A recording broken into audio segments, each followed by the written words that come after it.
Good evening, everybody. Welcome to League of Extraordinary Inventors. I'm your host, Mike from Faraday Research. It is Free Energy Friday. It's 9 o'clock Eastern. It is May 2nd, 2025. Welcome to the show. And as always, we have a regular panel. We got Lulu, Nathan, Philip. We have Mr. Ben as well. And we also have a special guest tonight. We're going to introduce him very shortly. Mr. Steve Ellswick. He's the director of the Tesla Tech conferences throughout the U.S. And over the years, he's been doing amazing conferences with some probably the most brilliant minds that I've ever seen anyways, being in the genre of free energy and new sciences and stuff like that. So what we're going to do to start the show, we're going to start off with Philip because he has one thing he wants to show us tonight. And then after Philip, we'll start our interview with Steve. So Philip, how are you doing tonight? Yeah, doing good. Thanks, Mike. I just wanted to do a minor correction to what I said last week. So I'm going to start with my little intro here. One sec.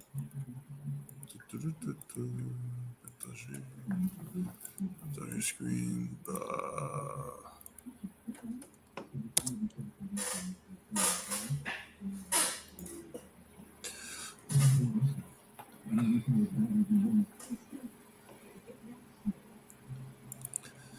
All right. So my last week I was saying that gravity is the simple differential of the gravitational time dilation. It's very easy to understand. You have time dilation that is proportional to the energy density, and gravity is the result of the time dilation. It's a differential that ends up with an acceleration, gravitational acceleration.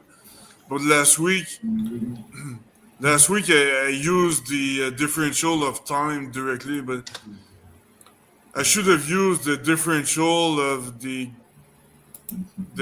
gravitational potential energy.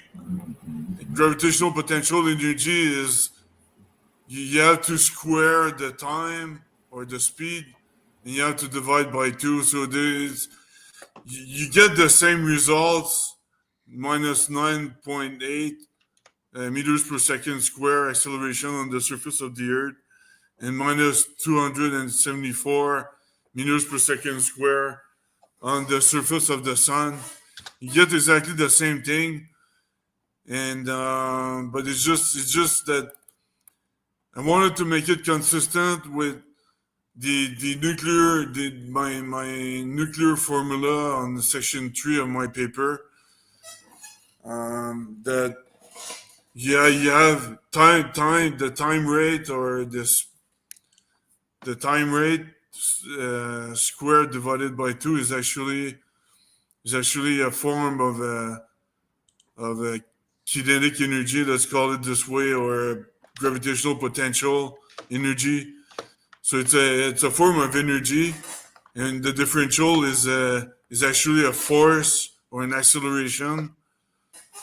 The gravitational acceleration, so it's consistent with the nuclear force that in my manuscript, and there's just a little correction here I want to say, and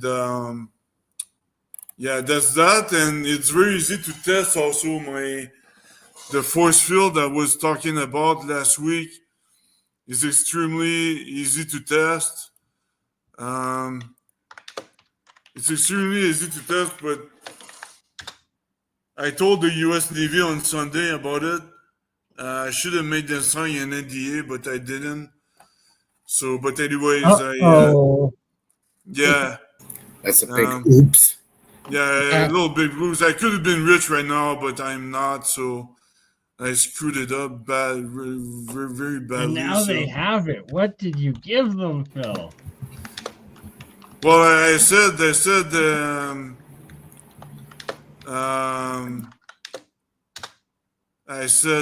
give me something in return, or I'll make it public. But that was stupid. I should have. They don't care. They don't care. They really don't care. I should have made them sign an NDA. So, just a little advice to Mike. There's a little bit commercial. Has a commercial mindset that you have to make them sign an NDA, and if you want to do business with another company.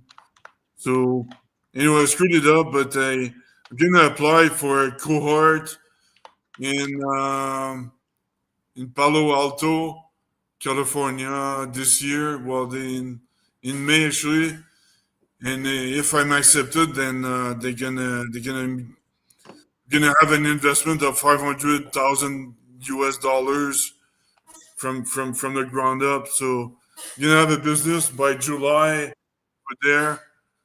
Um, by July over there, so I'm gonna move over there as by July if everything works. But I know it's gonna work because I mean it has a huge potential. What I can do with that, with force field and the anti-gravity stuff, the MHD vortex of liquid metal. So yeah, so I told you, my goal is to be hybrid. You know, share open source version of what I of my efforts, and but have a commercial side also because I want to make some money at some point. I'm not Jesus here, you know. So yeah, that's my mentality. So yeah, you guys. That's all I want to say to start the show, and you guys go ahead with the Tesla technology. Well, congratulations, Phil. I hope you do well in it. Thanks, Nathan. Yeah, all I have to say is Philip NDA. Yeah. NDA. Out of signatures, yeah. Yeah. Don't be afraid. And I have an NDA ready for that, especially. But the problem is, I was so happy to anybody of you out of anybody from you guys can test it in 5 minutes, and you're gonna agree that force fields are very easy to create. It's a counter acceleration. It's again the time dilation. The time dilation is differential, creates an acceleration, and that can be used for shock waves or force fields and things like that.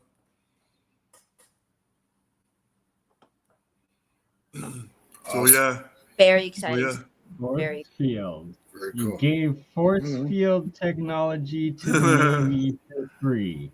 Yeah, that's really cool, but hard to hear for sure. Hopefully they'll use it for good things, like protecting us from asteroids and stuff. Yeah, that's my Yes, goal. You know, that's Hopefully, Hopefully. the military will not use it to kill more people.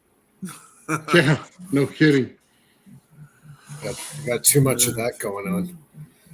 But anyways, Bernie, if you want to start the introductions here, we'll get Yeah, into we that. have Steve Ellswick joining us from that hosts Tesla Tech, and that before you also did the it was Extraordinary Technologies Conference or something, I believe it was called.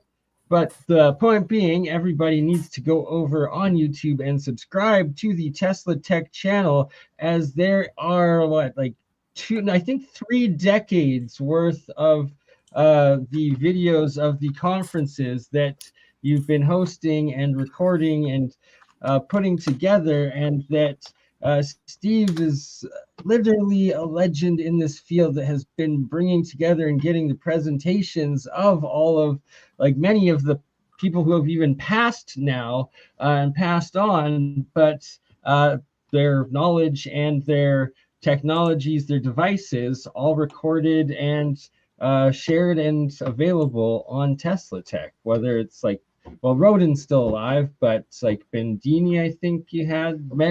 There's too many to list. It's really, really crazy. I'll just let you talk.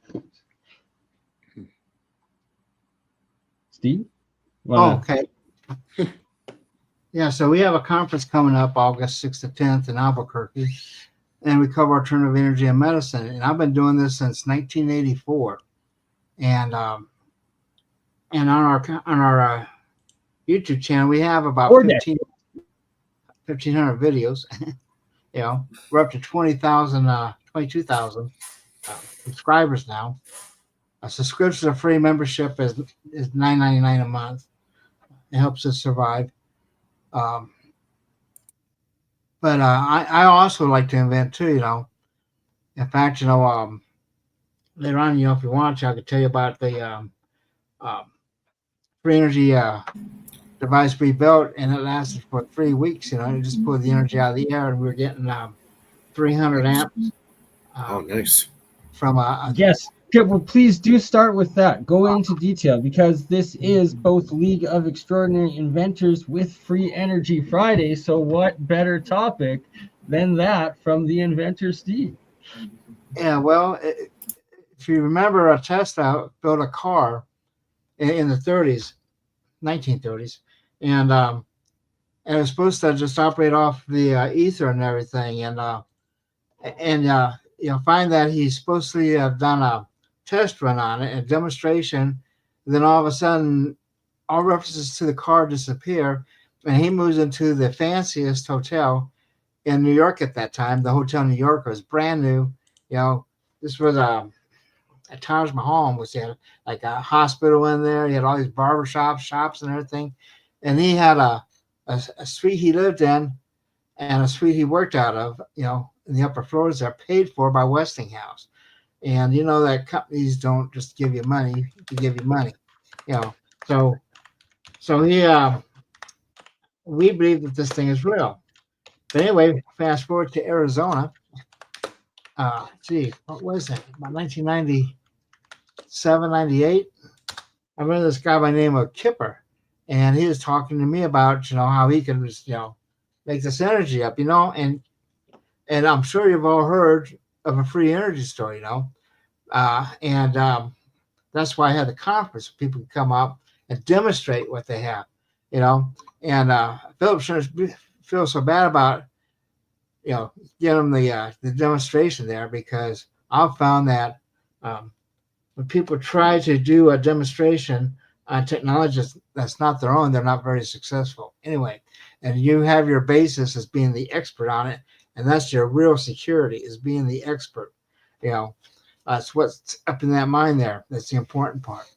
But anyway, so Kipper comes in there and brings me this alternator, and he brings me this little magnetic motor, and he said, we're going to build this thing, and we found this scrap metal box here we could mount the stuff in, and we had to run over to Napa and grab the a V-belt, to put between the two, right? And we went and bought these little wire coils, for electrical wiring for your car.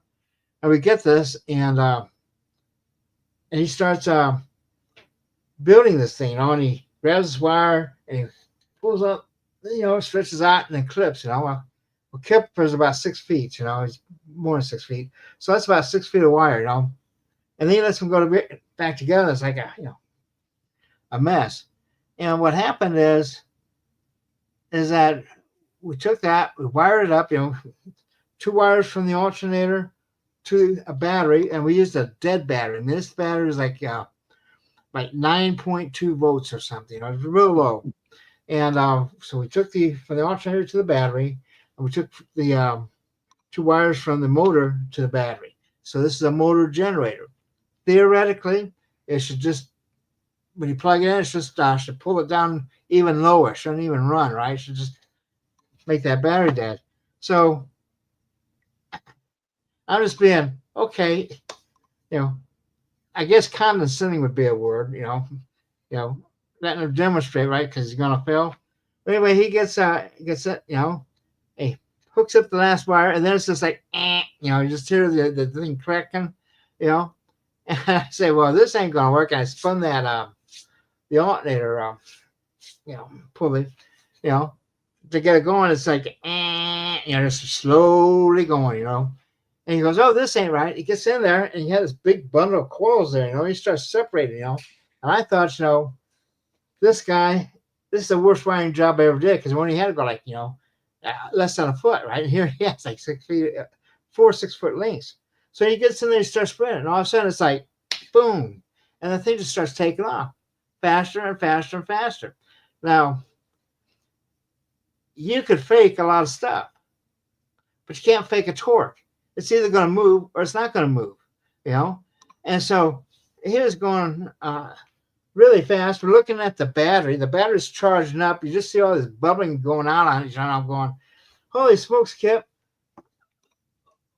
We got to do something to pull this energy out, because it was up to like 14 volts within 2 hours, or this thing's going to blow up on us, So we go out and we get an inverter, And then we got this 100-watt light bulb and lamp thing, right? So we just plug that in, and it just went faster, And so we drew up plans and everything on this, because I'm thinking, geez, we got it, And we just let it run, and we let it run for 3 weeks, and then all of a sudden something happened, and everything shifts, and it starts getting hot real fast. I mean, this thing, before it was cold, it was ice cold, but all of a sudden now it's getting hot real fast. And even as it was dying, it was a 10 times multiplier going on there. And so it died. And we could never get the thing to work again. And and as we're working on trying to get it to work, because we made plans on this and we're showing plans, we had to get this thing to work. These people from Canada come in, from Alberta, and they met with Kipper, and I guess he promised some minutes, because all of a sudden Kipper just disappears. But I lived in Arizona. And in Arizona, in the outback, you have to haul your water. And behind my place was the best well in the county there, is deep and cold and sweet. And 2 o'clock in the morning, I look out, and there he is. So I went out, and he told me what happened. He said, look, these guys promised me millions of dollars, And the thing is, they didn't want him to work with me, And so about a year later, I'm hearing this claim that he's a fraud and everything. And I put out my story on, and I said, no, he's not a fraud. This stuff really happens, They just got to figure out what that 3 weeks is about, And Kip called me and apologized and thanked me for defending his honor. He said they built bigger ones, bigger units, and they kept running against a 3-week wall where everything would be going good, and then all of a sudden it would just stop, And the question is, why would it stop? And we still haven't figured that out. But anyone who's interested, can I put the plans up? Oh, absolutely. Yep. There's the plans. I think you have to put them up. There's There the we go. plan, Skipper. And if anyone wants a copy of this, just drop me an email to steve@teslatech.info, and I'll send you a copy. This is why we think it might not be, and you could try it yourself. I think maybe about 3 people have been able to get this thing to work, but it's always a 3-week thing. So if you want a copy of these plans, just drop a line to steve@teslatech.info. So the main parts is an alternator and just a DC motor or AC motor? Yeah, here's the parts here, and here's the list of parts, okay, and how we assembled it. And you see you have an alternator, and then you have a motor, and that's held together with a V-belt, very small V-belt, And then we had an off-on switch later on. We put that in later. But then So that's still, isn't this kind of similar to the Liberty motor? I have no idea what the Liberty motor is, but this is just a simple motor generator. Should never work. Should never Right. work. Because all that should happen is that the alternator, well, the motor shouldn't be strong enough to turn that alternator because 3 amp input, 30 amp output, and it shouldn't work. All should happen is like when we first started, it should get very hot, and it should pull that battery down even more. But I'm not sure whether it's the fact that you have a battery there that interfaces into an alternate dimension there, and you figure that each one of these wires is 6 feet. That's like 6-foot antennas. And we know by the fact that when he was spreading those coils out, he was adjusting the inductance and capacitance there. So it was a tuned circuit, And so he has an aperture of about 6 feet that all of a sudden you can pop into this. And the question is, what is it doing? And what does the battery serve? People say, well, that's the source of power. But remember, this is 9 volts. And all of a sudden, within 2 hours, it got up to 14 volts. So I know this stuff is real. We just don't. One question for you: when the motor was running really, really good, was the battery heating up or was it cooling down? The battery? The Yeah. battery is bubbling away. It was getting charged. Okay, so was it getting hot? Like if you put your hands on the battery, was it getting hot? I never touched the battery. I know the motors and the alternator is cold. Right. And Because there's two really types of charges. The one charge, if you're putting positive energy into that battery, you're going to get the bubbling, and the battery should, in theory, heat up and start gassing, right? Because with gassing, for sure. Right. You're creating cavitation within the battery. I assume it's a lead acid battery, correct? Yeah, and it was a deep cycle battery. Right. So it's going to start boiling when you start putting current in it. Now, if it's negative energy going into it, it will boil, but it will also desulfate the plates inside the battery. But the main thing is, if you're putting cold electricity into that battery, it should stay cold. So this is where Bedini was getting into, where if you're going to do a negatively charged battery, that battery has to always be and stay a negative charge. Well, let me put it this way: the battery didn't heat up noticeable. Like when we moved it around on the table, it didn't get hot. And the motor and the alternator, they were cold. And it almost seemed like the alternator was pulling the motor along. It was kind of bizarre. So let me ask you this. Did you guys put it in resonance, create a runaway, then the heat got too high, pulled the amperage up, pulled down the frequency and the electricity in it, and then it stopped running because it came right out of resonance?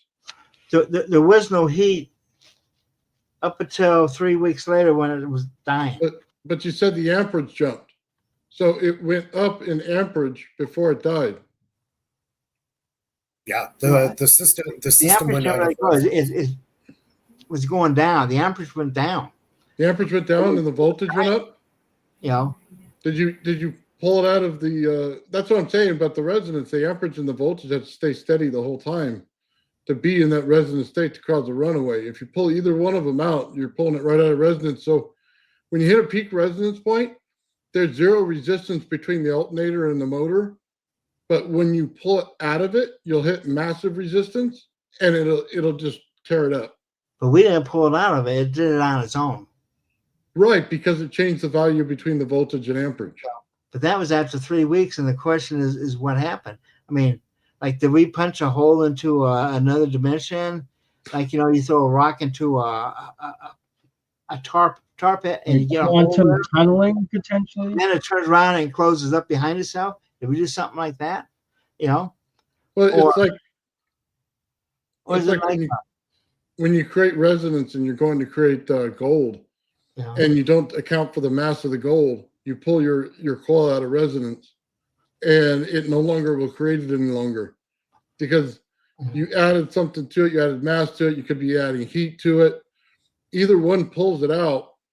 Your amperage field and your voltage field are interconnected between each other. As you bring down the amperage, the voltage goes up. As you bring down the voltage, the amperage goes up. But it also changes the frequency between both of them.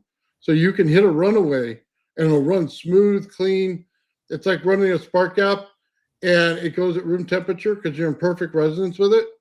And then as soon as you get out of that perfect resonance, it goes up to 240 degrees, which will absolutely kill something. So it's that resonance point in that wire that he pulled out. It no longer gave him the exact resonance. It would be the same as taking a Tesla coil and adding a little bit of wire to it. As soon as you add an extra wire to that number 2, you change the value of the number 2. It's the same thing in this context. It is, But then again, you're familiar with coherers? Those are like tubes of like metal filings that they used in the early day for radio detection. And when you put a birch across it, it lines all the particles together, and they will carry a current then. Okay. And it could have been something like that, where it cohered, But what they did in the radio days, they invented a decoher, which was a tapper. So we tap it, and loosen those filings again, So it could be something like that, an effect like that, But it was so finicky, and the chipper just disappeared on me, and then they run into the same thing on the bigger motors, So it's just, but I know this stuff works. So I mean, I've when you mention the vortex, it kind of makes you wonder. In any vortex, you have the ability for transmutation. You just wonder if something got in there and added mass to it, like it created something more than what was there before over time, and then it threw out the resonance or threw out something in it. You know what I mean? Like you were saying, a vortex to another dimension is very well possible. So, but I believe in this. Well, it's not that I believe in free energy. I know it's like you put the hand. You've experienced it. Jesus, it's an experience as opposed to a belief. Yeah. Oh, I've changed the frequency and stuff, and it will absolutely change voltage and amperage as soon as you do it in a DC system all day long. It switches. Yeah, it switches. I have videos to prove it. As soon as you up the frequency, the amperage goes down, and there's less heat. And then as soon as you bring the frequency down, the amperage goes up, and you can flip it back and forth. You can throw a duty cycle in there and change the voltage and amperage in your circuit. Your whole entire project could be screwed up by temperature. You add temperature in any way to your project, you add more amperage to your field. So yeah, a lot of people get mixed up in that, and they start not accounting for it, and then they get waves all over their oscilloscope everywhere and can't figure out where they're coming from. Well, that's another problem. We were never able to measure anything because we didn't have the equipment. And that's how they get us, like, when you work in your garage, you're lucky if you have money to do what you need to do, let alone to do all the measurements in that. And then when you find something, then all of a sudden you find yourself having to make a living as opposed to doing what you want to do. You know what I mean? And it's just a constant battle, And then you see all the big money that go to all these corporations who just come in there and they try to steal your idea, Oh yeah. And it's a constant battle, But like I say though, the main thing though is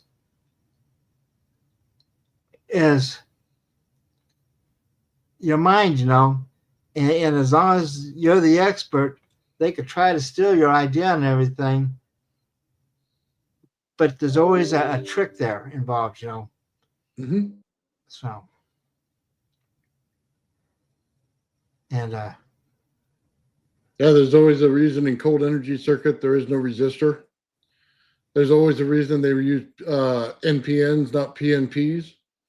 There's always a reason why they run it 100% backwards, pulling the negative through the entire circuit, not running it forward, pushing the positive through the circuit. And it'll trip you out if you've never seen it before, and it'll be something you can't recreate if you don't understand that. And they use multiple coils to use resonance like a bit in order to get it to push through, because you're mirroring the frequency. The frequency creates the energy in the other side of the coil, and the magnetic field goes in around the toroid coil into the other side, so you're able to pull the energy out equal. But if you put in 22 windings on one side and took 11 on each side of that opposite side, you're going to get a free 11, and then the other 11 will go back to run your system, and it'll drop at least 1 to 2% in that system. But it should run for quite a while before it does it. Well, this series start with nothing and build up. It's just amazing. Yeah. But this also, this gets to like the tuned circuit. You deal with both inductance and capacitance. And if you notice, most of the circuits we deal with, I dealt with in engineering was a capacitive, because we know it, the logic, circuits, and all those chips are capacitive in nature just by the way they're constructed and that, and it's hard to put an inductor on a chip, because it's just don't work that way. So most of electrical engineering a lot of times is focused on the capacitive nature, and they kind of wipe out the inductive side, and like Dollar says, you have to have both, and he explains, showed it like on that one thing he did in 1987 on free energy. He shows how inductance, is like a root, and the capacitor is more like a tree, and so you got to have them balancing out. So I agree. You got to get a balance in there. Yeah, I had with my Renegade device, I did a couple of experiments just running the motor strictly on electrolytic capacitors. So I was able to replicate this situation where I ran the motor to the point where the capacitors had less than 0.5 volts. And what happened was you thought the motor was going to slow down and stop. The really thing that really freaked me out, the motor bounced back and forth in front of the coil about 2 or 3 times and then started rotating in the opposite direction. Okay. There's no power in the capacitor. The capacitor is like dead, right? It bounced and started running in the opposite direction for another 40 minutes. Not only that, it started to spin, it started to accelerate. Right, like it switched directions and then accelerated and ran for 40 minutes. Like that defies all logic and laws of our regular system. Well, I found out the reason why.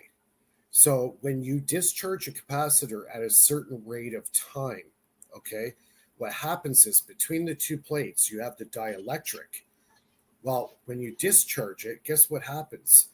The dielectric in between the two plates is still charged. So it starts drawing power back into the capacitor.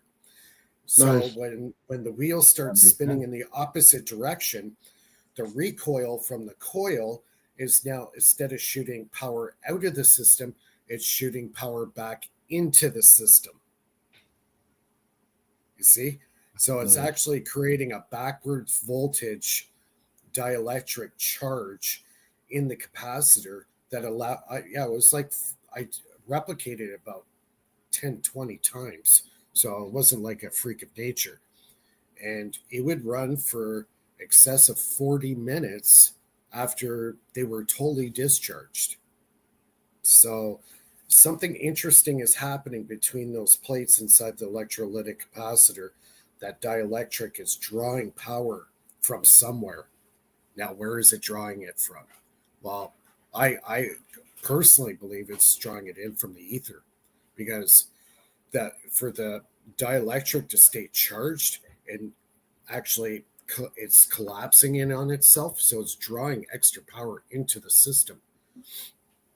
It's a very well-known phenomenon. It's nothing new, where you could discharge a capacitor and then let it sit for a few minutes and it will charge itself back up, even to a point where it actually is almost dangerous to, short it out if you put your fingers on it.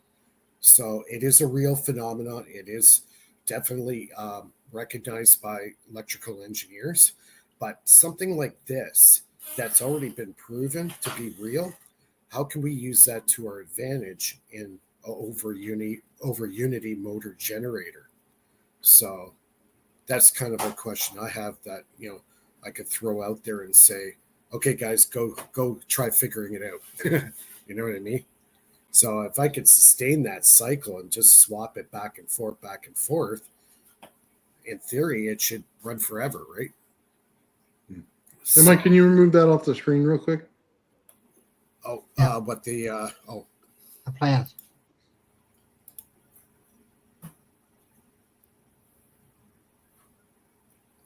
So in that experiment with your capacitors, were you using solid plates to go across the tops of them, or were they individually wired? Individually wired, it was nothing special. So obviously the dielectric in between the two plates were drawing charge back into the system. Now, the thing was, the motor would not say originally when it had charge in it, it was running clockwise. Well, when it bounced and then ran for another 40 minutes with no power in it, it would not run in the clockwise direction. It would only run in the counterclockwise. And I haven't been able to make it go in the clockwise position. It's always counterclockwise. So that's a question mark I still haven't solved yet, why it's doing that. Like a counterclockwise vortex that was just held in stasis till it because when you would start the motor in clockwise and then it wind itself down, it would bounce and then it would just bounce in the counterclockwise direction, and it would only work if it was going counterclockwise. It's really weird. So I think there's something else going on there that I haven't figured out yet. Yeah, that's interesting. That's like a sustained charge that came back down and went. Yeah, and drew it right back in. Yeah. Sorry, Steve. I'm stealing your spotlight. So when did you initially start the Tesla Tech? You've been doing it for quite some time now, right? Well, I started off with the International Tesla Society in Colorado Springs in 1984. Wow. And I had a company called High Energy, and I merged that in with the Tesla Society, which is a nonprofit, about 1990. Yeah. And they took over. Right. And we were doing Tesla symposiums, which were very formal. And you had the hard, you had to submit a regular paper, and we published it in a book, under the auspices of the IEEE. And so that's how I got my start. Then later on, we branched out to do the Extraordinary Science, which was no written. It was just video documentation, And then I left in 1997 after I got those guys up to $1 million. And then they went bankrupt within a year. So, really? Oh yeah. I can't. That's so sad to hear. Like they were doing so well, and then it just fell apart. Well, yeah, because they. Well, I was told I didn't know how to run a business, number one, and I was going through a divorce at times, so I told them to stick it where the sun don't shine. And the next thing, the first thing I had, like when I was out there, we had 2 signature checking. That way, you didn't have to worry about, people hitting the cash register there.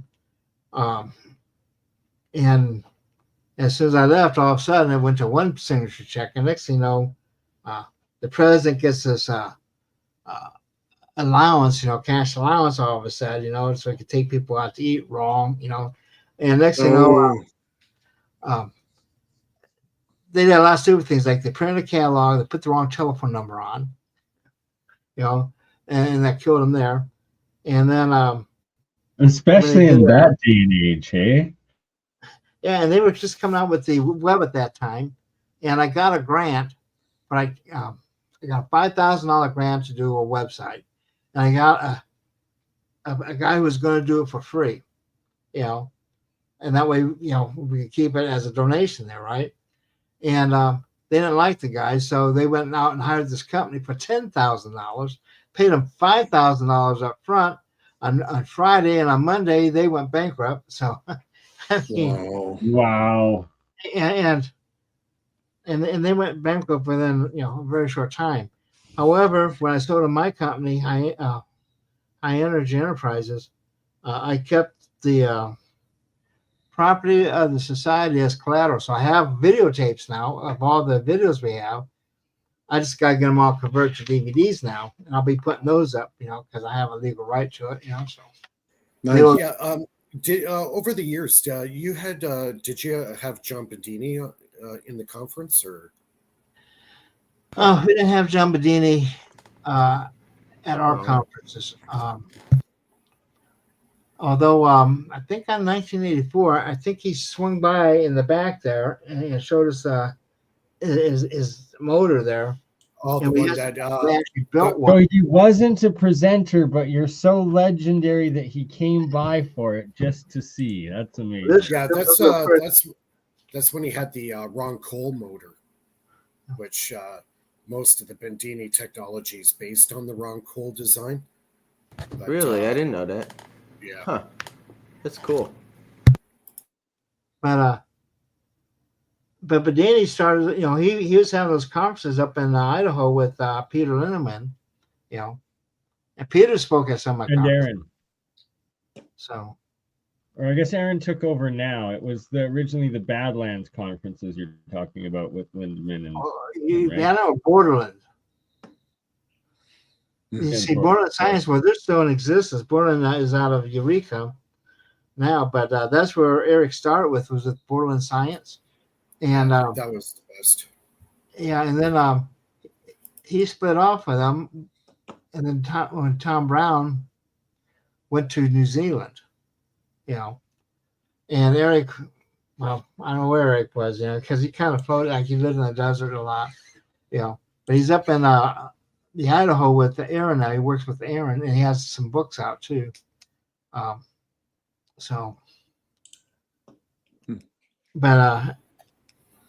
that's where the Bedines were, and I've also worked with Joe Newman stuff.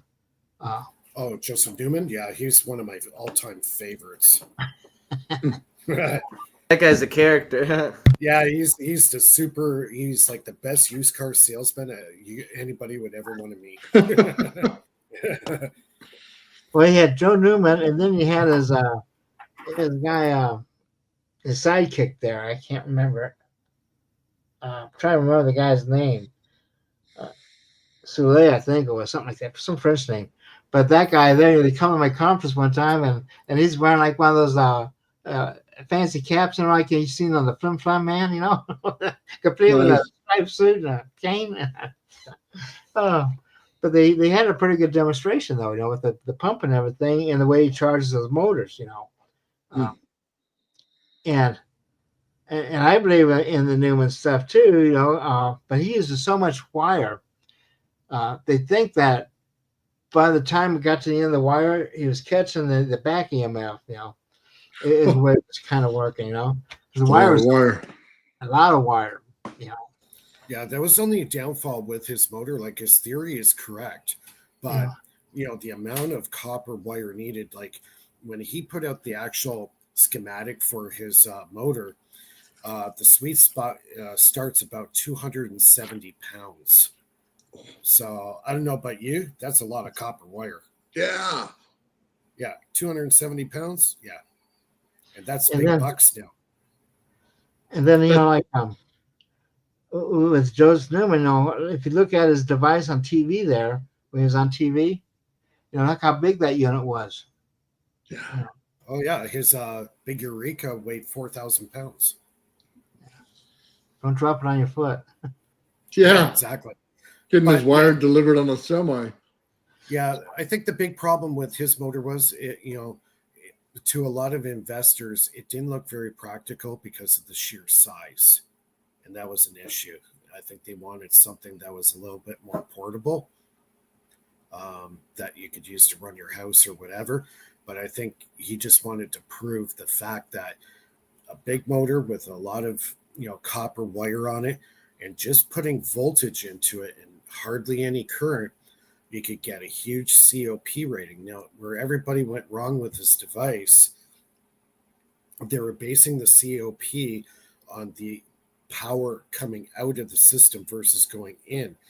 He was also gaining a lot of COP in the mechanical energy that it was putting out because he was running a huge mud pump. So it was not only electrical power he was getting out, he was also getting mechanical power. And a lot of people just didn't put those two together and say, hey, this is putting out COP in the electrical side, but also when it comes to torque and horsepower, it's also putting out a COP in mechanical power, right? And at our conference, we always had like a water pump or something always working, something always doing work, and that's the bottom line, is if it can work or not. Yeah. So he had two sources of power coming out. Yeah. So did you see his demonstration of his car in the Superdome? Yeah. No, I didn't see that. And it was such a big buildup, and then it could barely move. Yeah, because the motor took up the whole bed of the pickup truck, and he's got this thing spinning in there, and this poor pickup truck, like the shocks are coming down on it so low because of all the weight with the magnets and the the massive coil of wire that he had in the thing. It just looked kind of funny, but he was just trying to prove a point, right? And most people didn't really understand it. Oh, that's funny. 2 mile an hour dragster, huh? Yeah. Like a tractor pull. Yeah, kind of like a tractor pull. But you know what? I admire him because he fought the government for his patent. He had, took it to the Supreme Court, fought all the patent office. They got several reputable engineers to say, yeah, it's putting up more power than what it's going into the system. But guess what? We're still not going to give you a patent, right? Wow. So, he lost his house over it. He lost everything. Kind of a sad story with him. And now I understand why he was so bitter in the end. But that's the story of all the inventors. All of us inventors, we're all struggling. That's right. Well, Elon. Well, you got, he was old school. He definitely had the old school mentality. Well, right. It's anyone from those times, like before 2012, basically, it was like they would rule that it's impossible when you applied your patent, thus, or they would then classify it and keep it. Either way, you're not allowed to talk about it publicly. And because they ruled that it was impossible, then it's a fraud. So then any business you do, they would then sue you and charge you with fraud. And that's how they would crush all of these inventors and steal their businesses and their homes on top of it. Mm-hmm. They created something that's called patent holding companies. That the government pays money to people that want patents, and then they hold their invention decades. Like if an inventor is paid for it, they cannot publicly use their patent because they were paid for it, but it's like dormant. It just sits there in a holding company and nobody could use it because it wouldn't work if they use that patent for money, so they just hold people's stuff. So yeah, it's called patent holding. Terrible. Yeah. That only works for like 21 years, and then it's released. The patent's only good for like 21 years. Yeah. And Norman Wooten, he's a really cool engineer, and I replicated his MRA device, and that was seized too by the patent office in 1994. And he's also been on Tesla Tech on your conference there. So I've been corresponding on and off with him for the last 5 years. So Well, I also did a magazine. You know, Really? yeah, Extraordinary Science was with the Tesla Society, and then I did Extraordinary Science and Technology. You know, separate. And I also had Exotic Research Report, and I did an article on the MRI because I was working with Norm on that. I think his name was Joe McCain, if I remember right. yeah, I think you're right. Yeah. Yeah, and he wrote an article for me for the magazine.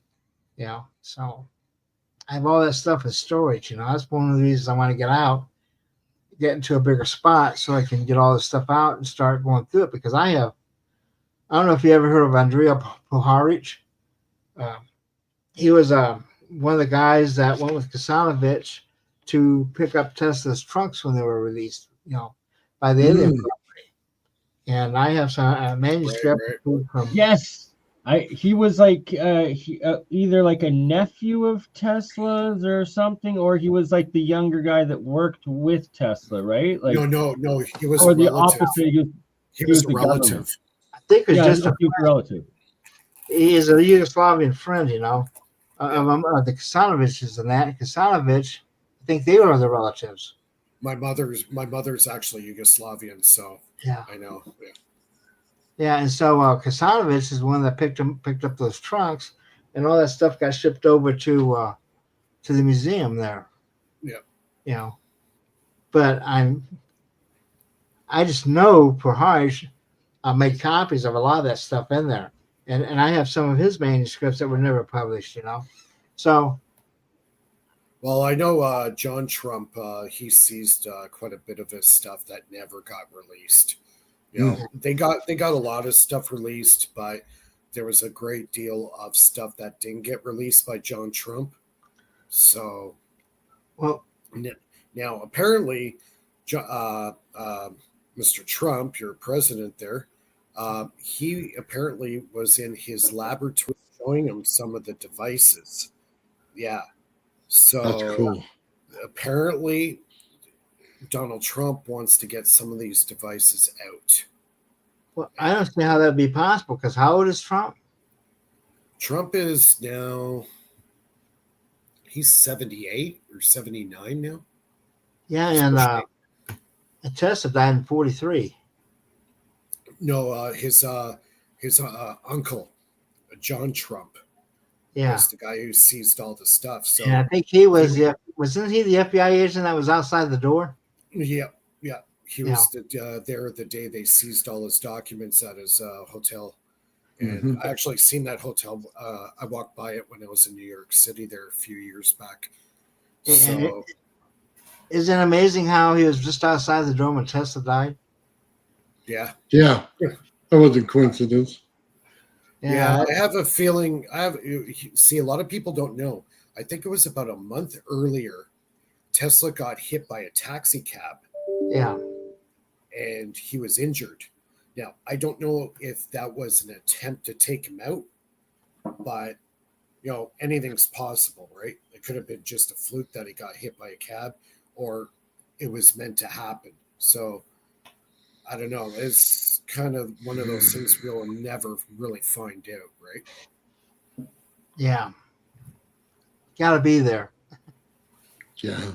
in the hallway. Yeah, just waiting. Is it time yet? Yeah. I got vulture at the door. So Yeah. So yeah, that's just one of those situations that is just going to go down in history that nobody's ever going to know. Like same thing like JFK, nobody's really going to know the real answer to it because it's just going to be surrounded by conspiracy theory, right? So. Oh yeah. So hold on, Yeah. did you have Bob Boyce at your one of your conferences? I believe I saw that on your channel. Yeah, he's been to two of them. Yeah. He did that. What was it? Water Smacker. Yeah, he's the brains behind the Water Smacker, and the other guy. Oh, my brain! I'm having a brain fart, guys. Oh man, the Hydrogen Garage. They build it, and they come to speak at my conferences occasionally. And and they make a point of putting on their label Bob Boy's Technology inside, on all the water smackers. How about Nice. how about Walt Jenkins? Was he on your conference doing the Yes. hydrogen? Yes, and the last time he was at the conference, I was at the Crown Plaza, and it was just before he died, because then he goes back home. On his way home, his RV had an accident. He got banged up pretty bad in that. And then he goes to home. Then they have that hurricane, and he goes to evacuate, and I don't think he made it to the hospital, And now you got these other people who are part of his corporation taking over, and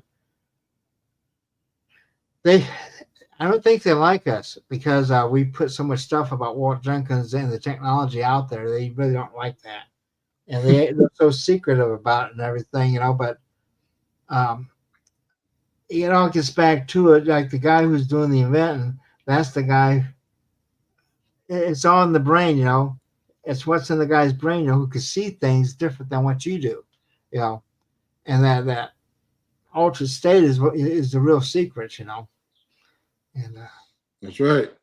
Everybody saying the same thing gets you nowhere. well, yeah, well, Yeah, think outside the box. and everyone. It seems like the people with the money,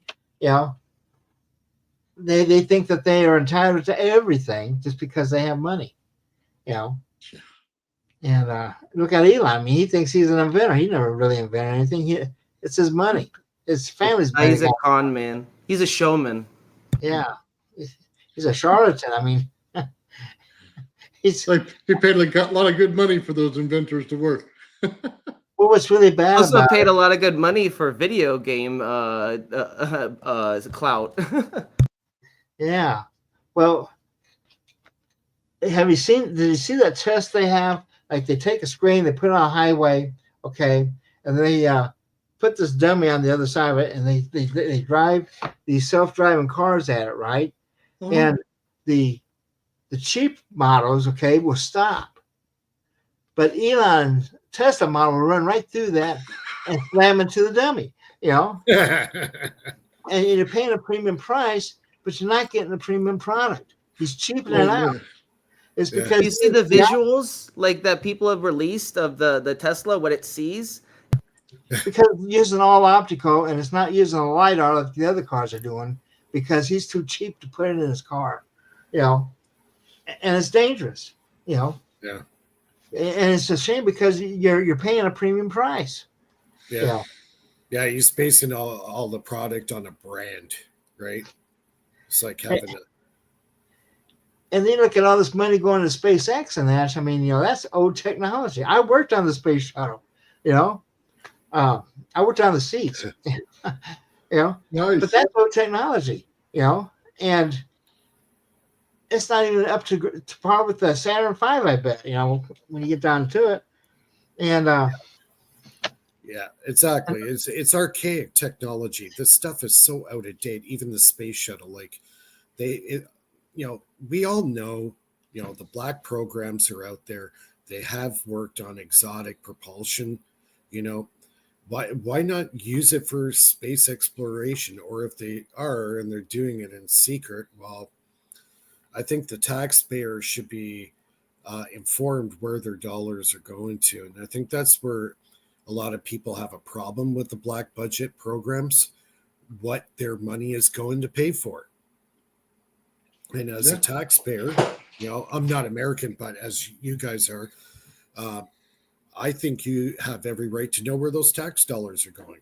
Is it going for the space shuttle program or is it going for space military operation?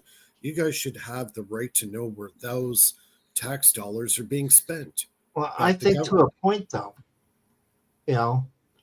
because like I worked on nuclear missiles. Okay, my last year in the Army, I was missile maintenance for the Pershing 1A, just as they're coming out with the Pershing 2. Okay, and our unit had some people down to White Sands to do the testing, but you don't want everyone to know what goes inside of a nuclear bomb, No. and And now we're going to be getting into a new world thing here, because you're looking at the delivery systems.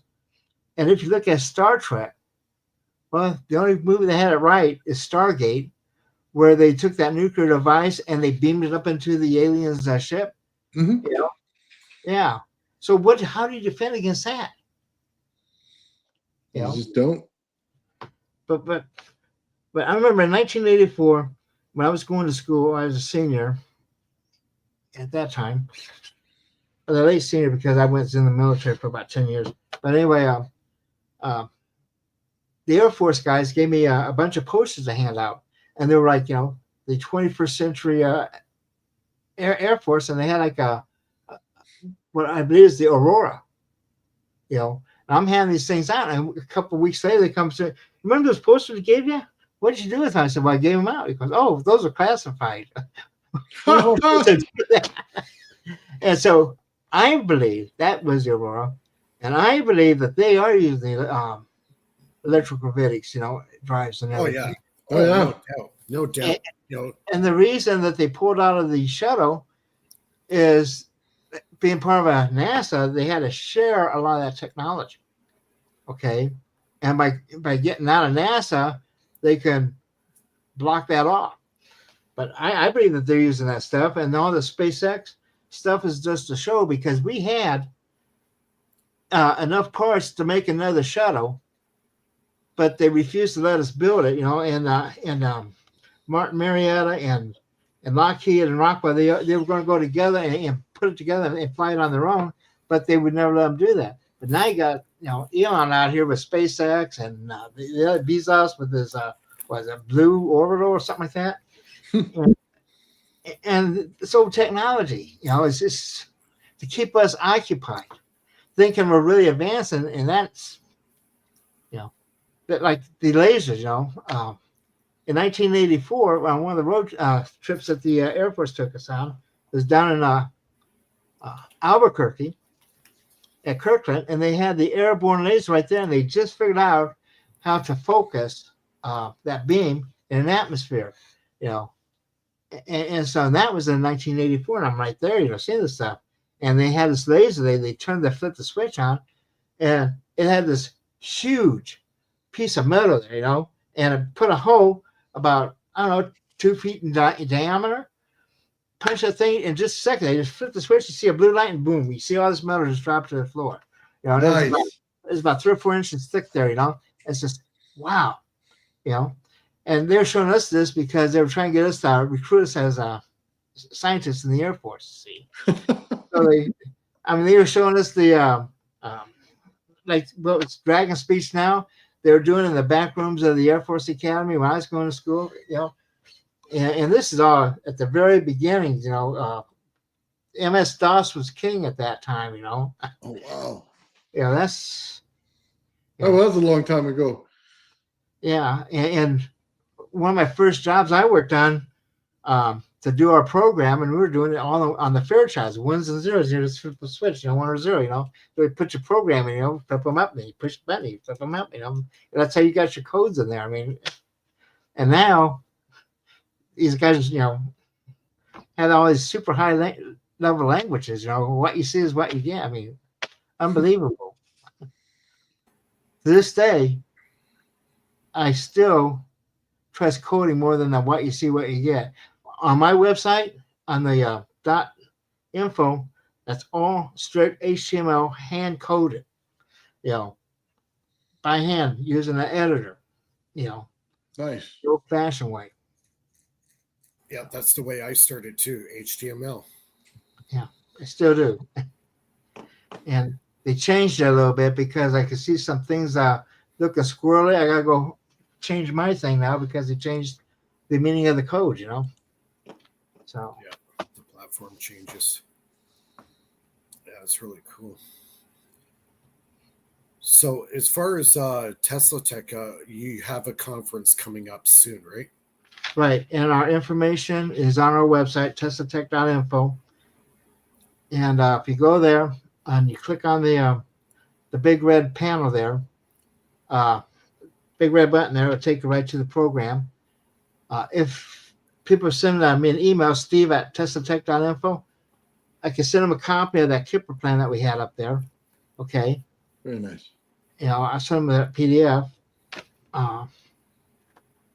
And our conference runs about from Wednesday. On Wednesday, for the workshop, we're gonna have build your own drones, and we're gonna have kits there. And people who come to that workshop will be able to, if they buy the kit, it's gonna be a real cheap kit. He's just looking to recover material costs. But when you leave that workshop, you'll have your own drone you can take home and play with, terrorize the neighbors with it, literally, and that's going to be on Wednesday. And then Wednesday evening, we're going to have Elena Friedman. She was a lady that was on my show Sunday, and she talks a lot about HARP. Oh, yeah.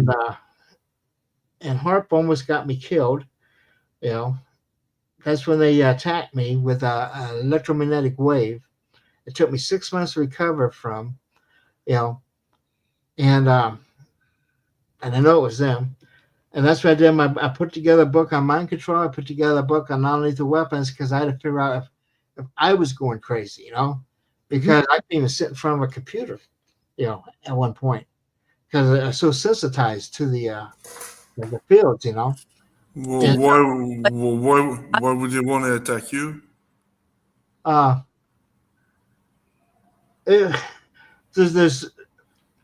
There's a couple different agencies within the government, forces within the government, okay, and they're fighting amongst each other. And the bad guys got to me first, okay. They're the ones who attacked me. Then after I got recovered and started putting out my book on mind control and non-lethal weapons, the guys in gray come out and they told me, just keep doing what I'm doing. They have my back, and that would never happen again. And every time I've been stopped by law enforcement, things get real weird real fast. And once they throw my social security number in, they can't seem to get rid of me fast enough. And the last time the FBI threw handcuffs on me, when the guy ran my social security number, his face just turned blank, and his jaw dropped, and I'm going, so am I under arrest or am I free to go? He goes running back. His boss comes out, get this coat off him. So sorry about that, Steve. So they know who I am. Wow. Yeah, they know who I am, and so you really got to watch out for that stuff, And that's how come I make a point to stay in the public eye, because as long as I'm in the public eye, I feel I'm safe. And they only get you when you're alone. Yeah. Well, when you're alone, nobody's gonna worry, if you die or not, Well, I've seen too many movies where they don't find the guy for a couple of weeks. I don't want to be that way. I mean, yeah. Nobody wants to go alone. Well, you know what? I almost take it as a compliment if they're going after you. That means you're doing something right. But in a way, right? Well, like I said, there's two forces there. One who wants to get the stuff out, the one who wants to keep it locked up. Okay. And who do you think's winning right now as far as? I think it's a total mess right now. And but because of the internet and everything, yeah, everything's not really calmed down, because there is no secret anymore. Yeah, the toothpaste is out of the yeah, exactly. The toothpaste is out of the bottle. You can't put it back in. And my biggest fear right now, if I put that in quotes, would be Skynet. With all this AI stuff coming out. And by the way, we have a class on AI there too. It's going to teach you how to do your own AI. I figure you got to know what they're doing to fight them right. But with the AI, they're trying to get rid of us. They're trying to get all these people, like all these deportations. Those aren't by accident. I don't think they want to get rid of us. They just want to enslave us and get us confused, disinformed, in debt, especially in debt. So we pay interest rate continuously to feed the central banks. and the feds. Yeah. Well, they're losing out on me because I'm an all cash person. There you You go. know, I have a debit card. I have a couple of different places, I just don't want them to be able to shut me down in one place, and I don't want to carry. You got to have some cash, but you don't want to have too much cash, And then they put those magnetic strips in the money so they can, when you walk through those things, at the airport, and that they know how much money you're carrying, Mm-hmm. They have technology at the grocery store. I'm a billion% sure. Oh yeah. 1%. I walk in with an amount of money, and somehow it always is exactly the same amount. It's like, how is that possible? How's that? So I started wrapping them in aluminum foil just to offset the system to see if they can't, mess with them. And then they got these things here. And you ever notice me talk about something, next thing you know, start getting all these ads about what you're talking about? They're listening, even when you tell it not to, And so, to me, and then when Elon gets in the government and he starts doing all this stuff, the Doge, he's creating chaos, but in the chaos, he's stealing the info. He's gotten everybody's info from the IRS and Social Security. He's trying to put all this stuff together so you can have like a master database on each and every person in the United States. Oh yeah, it gives them a step up in business. If you know that your rival is, underwater when it comes to their loans and stuff like that, that's damaging. That's, rigging the whole game. It's not even that. I mean, they can create people. You know what they call that? They call that classic communism, aka China. And they're doing it here in Canada as well. No, it's industrial fascism is what it is. Yeah, I agree with that one. Industrial fascism, communism kind of, I think people confuse. Communism is a collective ideology that doesn't really play here. It's more authoritarianism, dictators and that, Yeah. Have to have total control on it. And with the cloning technology it's starting to come out with, total scary. surveillance. Total surveillance. Yeah. Well, Mr. Ellsworth, how would you shield yourself from HARP or similar technologies? How could you, in your day-to-day, what do you do to protect yourself from these rays, frequencies, energies that are bombarding you, high energy fields? Well, the high energy fields, if you're in a metal building, you're pretty well protected from the external. But now you got the internal. You got these Wi-Fi's. There is no protection anymore. There is no privacy. And with the Wi-Fi's now, they can actually see through walls with Wi-Fi. Yeah, that's true. And so we are in a whole new realm. Where, we have no protection, and you're totally exposed. And so you can either not do things that you might be embarrassed about or develop some thick skin and let go one ear and out the other. I mean, I believe Yanis Varoufakis, the former Minister of Economics of Greece, described what we're currently experiencing as techno-feudalism. So we're transitioning out of capitalism into a techno-feudalist economic system.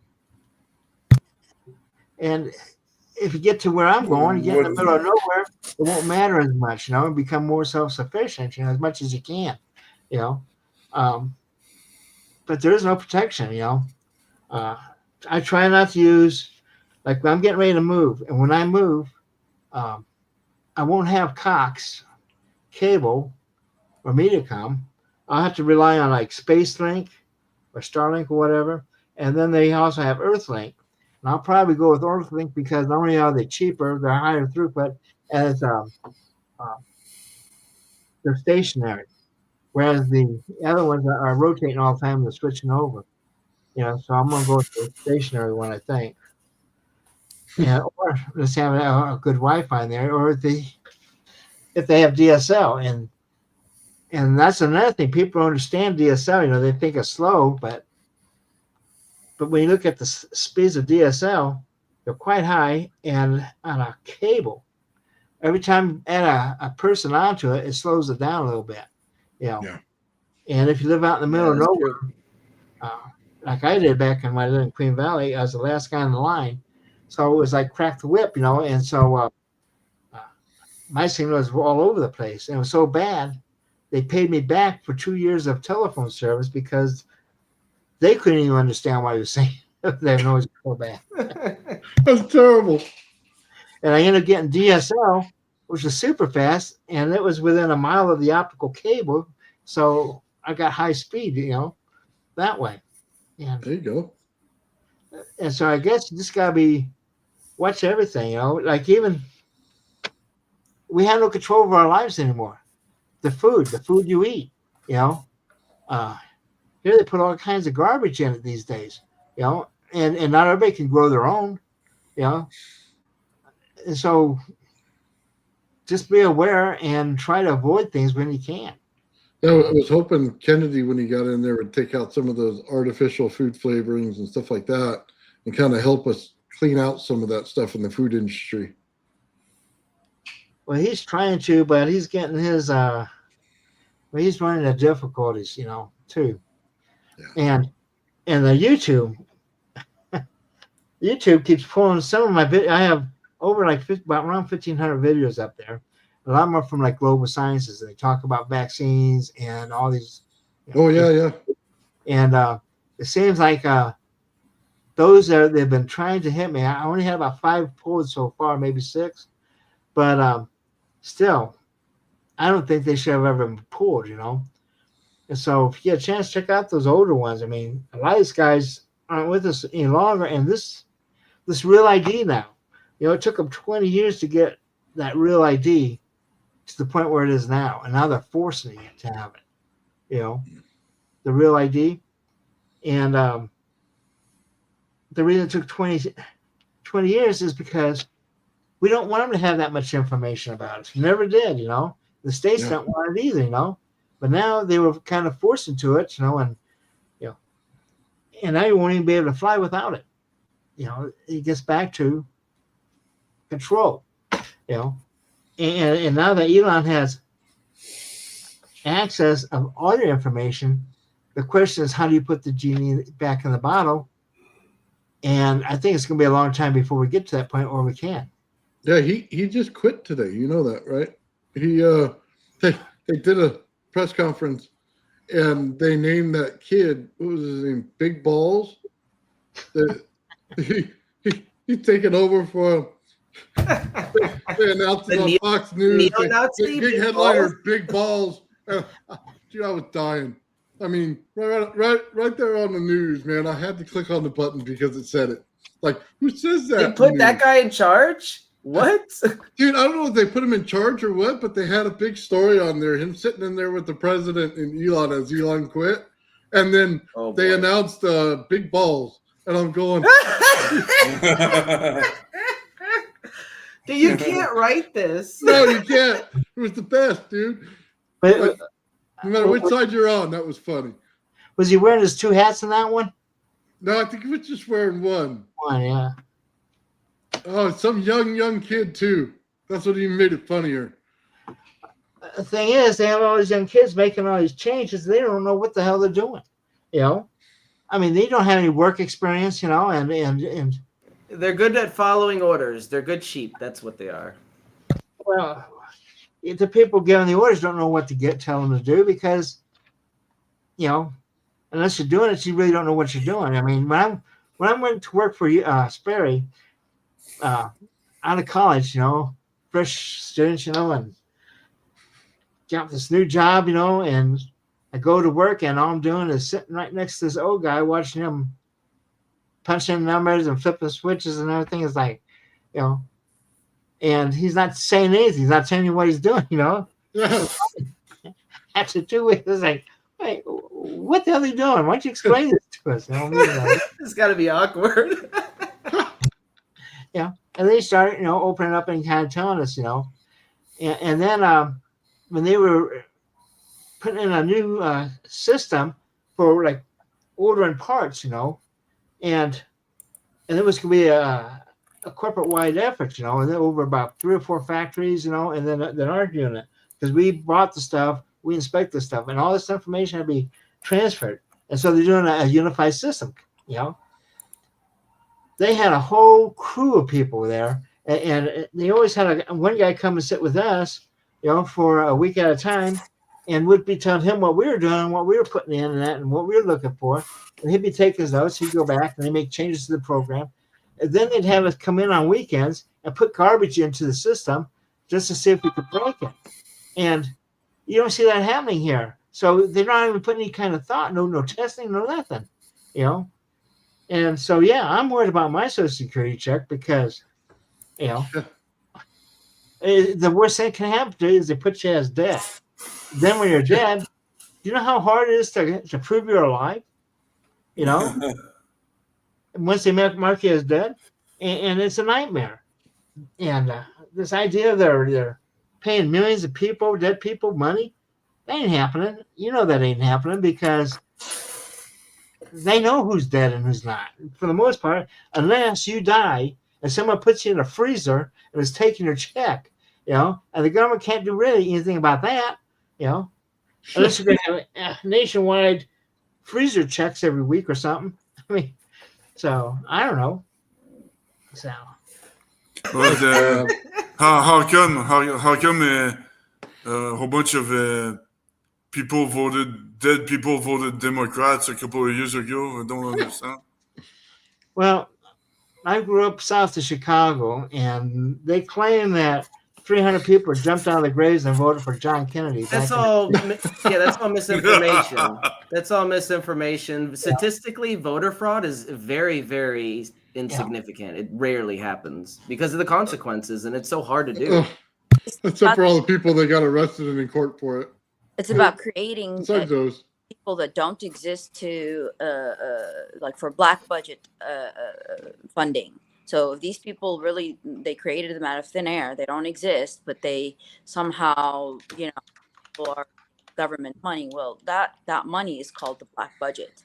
They create fictitious people, fictitious businesses to fund fictitious nonprofit organizations in order for, you know, the money to disappear. And those, you know. But that's CIA crap, you know. That's CIA stuff, you know, and that and but like to vote, I mean, every time I went to vote, you know, it's not like, well, in Vegas it's a little bit different because they have like a centralized stuff. But even so, each ballot is local to you and your address, and the people across the street may or may not have, depending on which precinct they're in. So the ballots aren't all the same, you know. So it makes it very hard to have that. And if you live in a small town, everybody knows you're in a small town. I guarantee you, you know, and they know everything you do. And so if you live in a small town, it's good preparation for the way we live nowadays, you know, where everybody's watching, you know. I mean, even my computer, you know, I unplug my camera at night. I don't use one of these screens, you know, where it can read, at all. Very smart. Unplug it entirely. Sometimes if your only option is to put a piece of tape over it, you can do that too, but that's extremely a good protocol. Yeah, because it also takes care of the mic too, you know, when you do that. They don't catch you dancing in the living room naked on your living room TV. Well, he's right. Yeah, there's hidden mics everywhere and devices that people forget about. You know, there's one in your camera that you might forget about, and even though the camera's off, but it's plugged in, you know, they could be listening. Electronic tyranny at its best. Yeah, of course, pretty much. Of course, at some point, I was driving in my hometown, and I said, "Oh, look at that bar! How boring it is! You know, how boring it looks." And then an hour after, I started having ads on Facebook about that bar. You know, of course. Yeah, you'll talk about something that you've never talked about before, and all of a sudden you get ads for it. I know. Yeah. Like I have an Alexa at home. When we're not using it, I unplug the damn thing. I don't leave it in because you know it's spying on you. Yeah. For advertisements. That's also good protocol. But if you think it, not even say it. I've had this where I'm thinking of something, not even verbalized it to, out loud, nor had a conversation with it, nor searched it, a thought. And then I see it, through my feeds. Well, they pick up on thought frequency. That's what I don't understand. Well, the AI is learning your algorithm, probability of what your thoughts are going to be. And that's scary when you think about it. It's actually predicting what you're going to think. So what's the best thing to, fight against this? Like in the middle of the day, just break out and where you throw off algorithm? Well, no, what you do is you take your cell phone and your laptop and you throw it in the ocean. The problem with that, though, like that's how I make my living is on the computer. But what they here Elon is, he wants these neural links to be going through, and that's the kind they push to get they get those FBI guys who would regulate that. They all got fired, and mutilating monkeys and stuff, trying to get the implants to work. I don't know. I'm all for augmentations if they're necessary. If you have like eyesight problems and you need augmented eyes, but that's a little extreme. I don't know if I'd do that. Well, if he could do it with a wire, okay, you can do it in other ways. You're starting to get into subtle energies in that, and they're getting better and better at reading that stuff. Yeah, I'm under the impression that you can do it without, the implant, though. Manipulate consciousness as a technology. That is, well, something to explore. But see, you can read electrical signals. I mean, you don't have to have a wire to it to be able to pick up what your brain is, and they're really trying to decode the brain in your thoughts. And I think a lot further than anyone thinks they are. Because well, you dump enough money into something, eventually you get some kind of answers, right? Yeah. Yeah, I'm gonna build a Faraday cage for my head. I'm gonna make a helmet and just like Faraday cage my entire head. just don't go under a giant Tesla coil like what's his name, that magician did, and spit out water and electrocute himself. David Blaine. He was doing that stunt under the Tesla coil with the Faraday cage. And then he spit out water and it made a connection to the and then zapped him. Yeah. He's lucky he didn't stop his heart. Yeah, really. Very lucky. Yeah. Just don't do me a favor, don't use those tinfoil hats, camouflage. Yeah. Paint it or something, Don't make it look obvious. But I was thinking of putting tinfoil over my Blue Jays hat, I was gonna say we need to get Mike a nice cyberpunk one with some LEDs in it, some RGB lights. Yeah. Well, it's getting pretty bad though. I mean, well, the problem is I'm waiting for the them to grow teeth. Because I heard about that technology a while ago. They were working on some kind of micro vibrational something where they would have a specific frequency they would put to the gum and it would stimulate growth. But I never heard anything after that. It was 12 years ago now. Well, the Japanese guys are coming out with some stuff, and I heard some Canadian people are supposed to. But I need some teeth badly. I can't afford dentures, Well, the mechanism to regrow teeth is in our DNA. We just need to learn how to activate it. I think the frequency therapy could be a route. I don't know. I'm with you. I need some good teeth myself. Yeah. Well, I mean, eventually, we all need some care and TLC, right? So, even now I'm only 36, but my knees are starting to hurt. I'm starting to get those pains, so I got to prepare myself. 36. Wait till you get to 52. Oh, no kidding. I know. No? Yeah. No, it's going to be rough, but hopefully by then I won't have to do construction work anymore, and I'll just be in the lab here. Nice. I can barely climb steps right now. And if I get this place I'm looking for, I'm going to break my lease by just getting the doctor to write me a thing where I can't climb steps. I live on the second story, and For sure. I take the dog out, at night, and they come back in, man. And sometimes I just barely make it in, because it's just, I have to walk at an angle. It's like I do a crab walk to get up the steps. My joints ache so much. Oh, Yeah. wow. Yeah. And Right there with you, man. That's not easy to hear.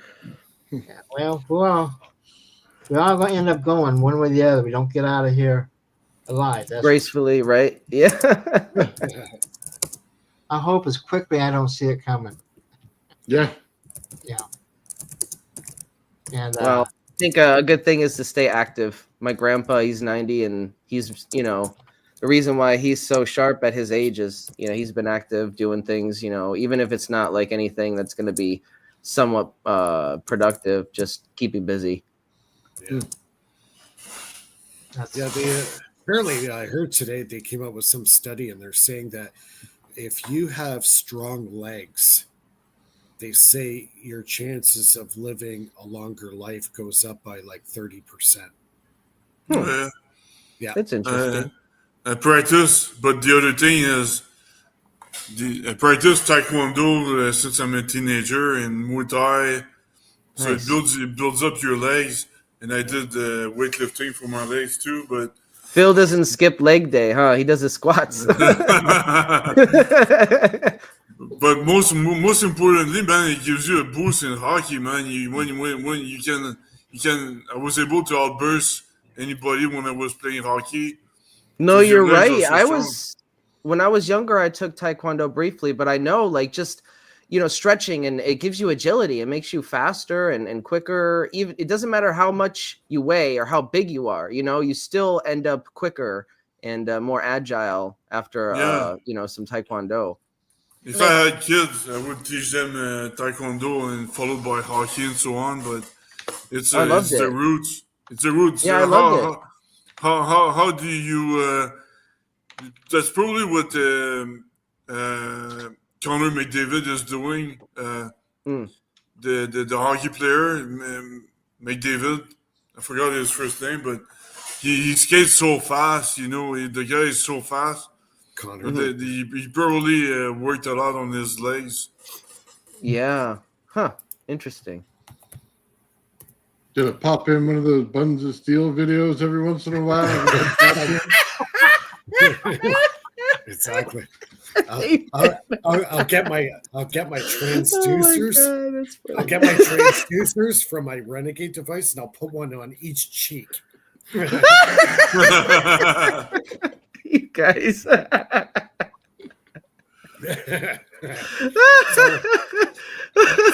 We call it electro twerking. it must be Friday night.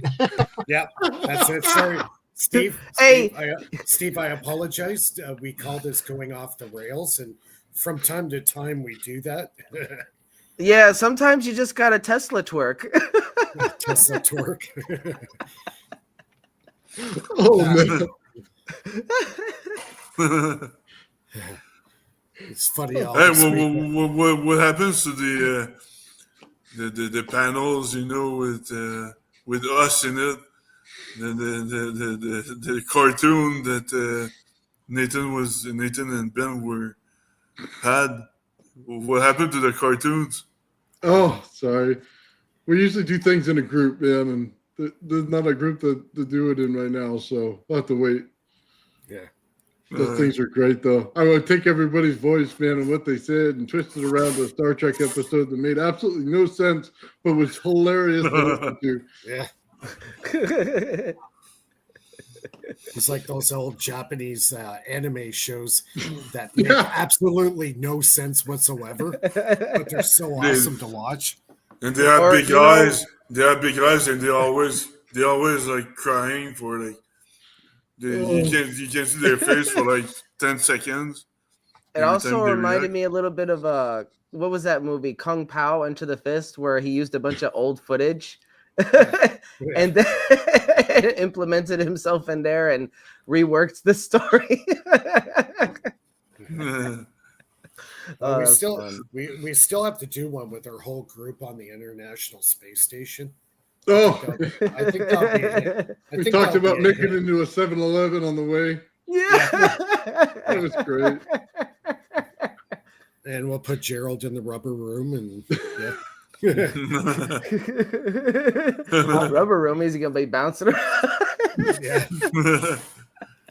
If you guys do ever get out to our conference and that, every night we have a social thing, and we have all this food and everything, and people are scattering over there and around and they drink and eat, for the rest of the night, and you're barely able to make it back to the place at 8 a.m, before we start all over again, But yeah, Oh wow, Nothing That brings sounds people fun. together like food and drink. nothing brings people together, and it's a good chance to relax and unwind. And you can talk about and especially drinks in there's Vegas. no official video. Yeah, drinks and videos. We have. Yeah, no Well, videos some taken. people have That's what videos. he said. Yeah. Act out you I know have- no videos are taken. Anyway, I to that. guarantee you have a great time. I've been to that hotel in Albuquerque, but I've been to something called Cosmos to the Stars conference. I don't know if you're familiar with that, but it's held in That's fun. a hotel in Albuquerque. Which one is it? The Yeah. Crown Plaza? Yeah, it's called Cosmos to the Stars. But pretty cool. Got invited there for something called the Trump Space Force. Well, that's neat. I got recruited to the Space Force. I mean, I applied, but I don't think they had any positions available in my area. I'd have to relocate. But Well, I think Let's all move to Vegas, man. Yeah. Yeah, we have a. Woo! We can move here. I'm moving out. I don't like. I really don't like cities, or towns. I'm fortunate where I live in.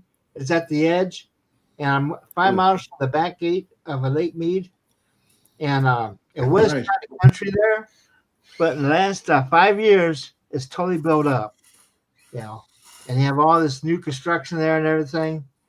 Oh yeah. It's too crowded for me. Oh, you don't like big cities? I grew up in the country, Yeah. It's just like I was born in the military. I was born in an army hospital. My dad was in the Army Air Force at the time, and outside of Boston. And when my dad he stayed in the military, him and my mom got divorced, but my mom lived out in the country. So I lived out in the country all my life. I went to a country school and everything. I rode the school bus, had a fight every night on the school bus because I like reading books, and I'm reading books, and you always have these bullies who come tapping you on the back of your head, and you can't let that stand, and Yeah. As soon as you stand out in any way, you get picked on or bullied, if you're different. and I'm the smallest. The bullies. I think the bullies they're jealous because when they see somebody smarter than them, they're gonna heckle you and stuff like that. So Yeah, I they think see what it comes easy, something that comes easy to them or to somebody else, and it doesn't come easy to them. yeah, exactly. So they get jealous and they know that's exactly what happened to me. I got in a fight just once, and then I started martial arts, so nobody would. Because when I was in the first year or second year of high school, I was very short. I was not tall at all. I wasn't big, and I got into a fight once, and then I started martial art. Nobody would mess with me anymore. But then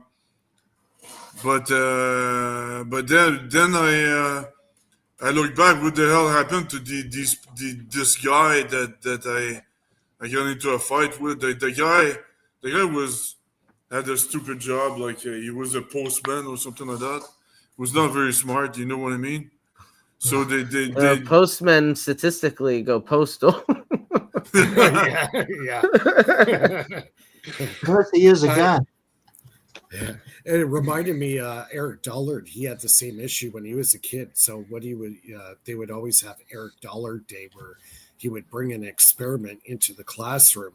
So what he did was he always used a test subject, and he always chose the bully. And by the end of the experiment, that bully just received a huge shock and would put him in his place. So, Nice. Yeah. Good for him. Yep. That's one guy I wish I would have a conversation with at least once. Well, if Aaron has a conference in Idaho, you should go, because that's where Eric will go. Mm-hmm. Have you spoken with him personally, or Eric? Yeah. Oh yeah. Yeah. I've known Eric since. Well, there's a video called Free Energy that was made in 1987 by Borland, and Eric is going through all this. I'm sitting in the background. I'm one of their guests there, you know. Oh, okay. So, right on. And the last time I talked to Eric has been about during COVID. Aaron had his conference up in Coeur d'Alene there at the fairgrounds. That time we got a chance to really sit and talk to him, because they were the year before. But yeah, get the chance, you know, be an interesting person. Yeah. Hey, but by the way, I think Bernie got abducted by the aliens. Yeah. Or the NRA. Yeah. The NRA. Oh, that's funny. Men in Black showed up at his Yeah, the Men in Black. Yeah, I had a friend actually have them show up at his place. Oh wow. Do you have a story to tell there? Yeah, he was building interesting story. He was building a very interesting hydrogen reactor, and he had it at a farm very close to Niagara Falls, Canada. And he was letting it run for a few days, and they were upstairs in the house. The unit was in the basement, and actually, in the barn beside the house. And the reactor went supernova. It created such a blast, it destroyed the entire barn, and also created a very small shockwave that registered as an earthquake. Wow. A 2.1 earthquake. The shockwave hit the Niagara Escarpment and just rang like a bell. Wow. That's crazy. Not only that he had the cops at his house, he also had the geological survey at his house. Yeah, he got a lot of attention. Yeah. But okay though, you know, because that's a lot of. Oh yeah, that was a big shockwave. He said. He said the furniture on the upper level of the house jumped off the floor about 2.5 feet. Oh wow. Yeah. Wow. That's insane. Yeah. But can you imagine like what he absorbed? Oh yeah, he said if he was anywhere closer or in that barn, he wouldn't be here today to talk about it. So the canister that had the reaction in it was about 1.25 inches thick of stainless steel, and it popped it like a pop can. So it was a malfunction, or it was a runaway. He had a runaway in the reactor. Wow. So he also had the Ontario Energy Commission also at his place asking him about this reactor he built, and to the point where they're like almost harassing him. What were you doing? Because they thought it was a nuclear reaction he had. Well, he wasn't about to say actually it was a nuclear reaction, because if he did, then it would have made his situation a lot worse. Oh yeah. So he tried to downplay it as much as possible. So after that event happened, for the next couple of months, he had American Air Force jets buzzing his house on Canadian soil. on Canadian soil. Wow. They're flying over his house. You said a month after, or the whole month? Yeah, pretty much after a month or a couple of months after the event. So They start showing up. Yeah, this all happened in Niagara Falls. Yeah. So the man in black knocked on his door. Yeah, he was. He's a contractor, and he was doing a building down on the main strip, right in downtown Niagara Falls, and it was inside the hotel. And they got it on video of these three gentlemen with the black hats on, black suits, walking in through the front door, and they started talking to him. And he said his whole body went numb. He couldn't move. He couldn't speak. Nothing. And he would still to this day, he won't tell me what they said to him. But he says I was totally frozen. I couldn't move. So whatever they had on him, he said it wasn't real. He said they weren't human. Those damn men in black perverts. Yeah, they're nothing but perverts. That's all they are. Not fumblers in black.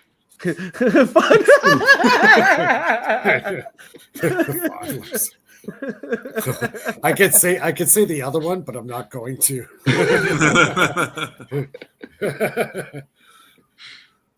Oh wow! But he actually showed me the video of the men in black coming through the door of the hotel that they were working on. Yeah. Oh wow, that's cool. That's bad. Just bad. So that's a crazy story. So I mean, they come at you, so you can't do anything because he was already frozen. Well, they just wanted to give him a message. So Yeah. They wanted to send them a message. No, but if you start beating them up, then what happens legally? You know, if they're aliens, they can't charge you for assault.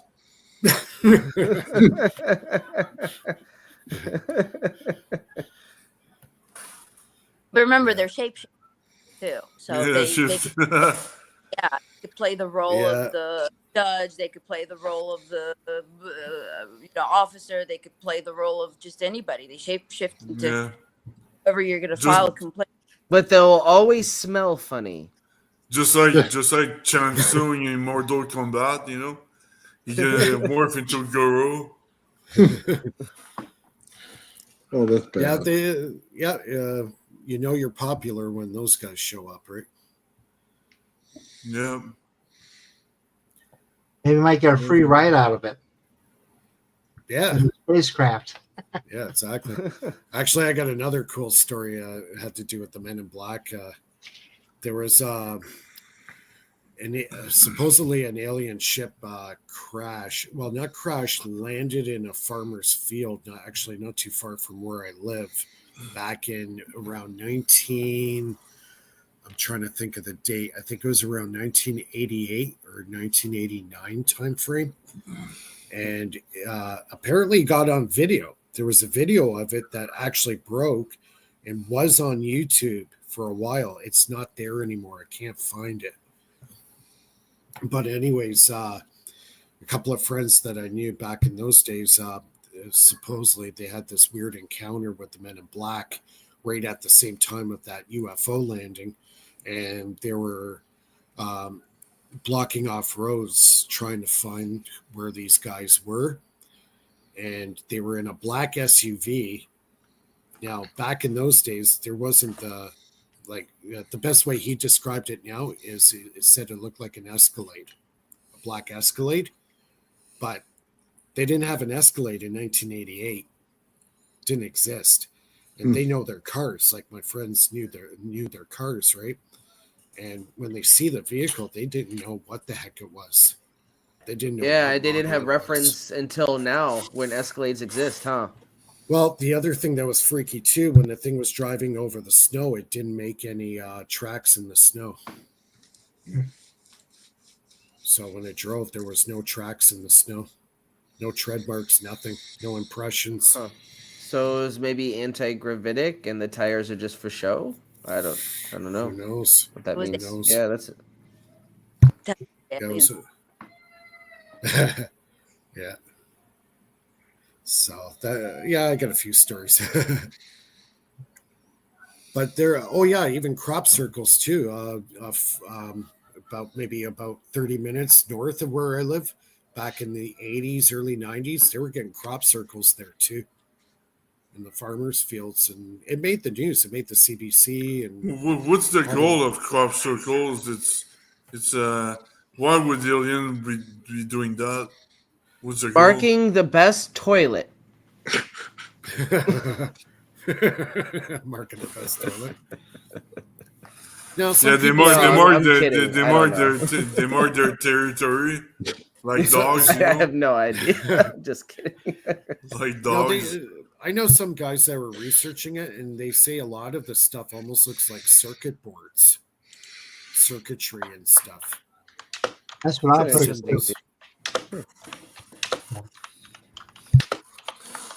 So, but I never really dove deep into that kind of stuff like crop circles and UFOs. I was into the UFO thing for a while, but since around the 2000s came up and I started making my HHO for the car and start getting into free energy stuff, I just kind of made a right-hand turn into this stuff and kind of never looked back, right? Well, it's all coming back out, though. Oh, yeah. You know, all the UFO stuff is. Yeah, for me, it's very easy to understand their technology. So there's nothing like mysterious, and the anti-gravity, gravity is, force fields, energy teleportation.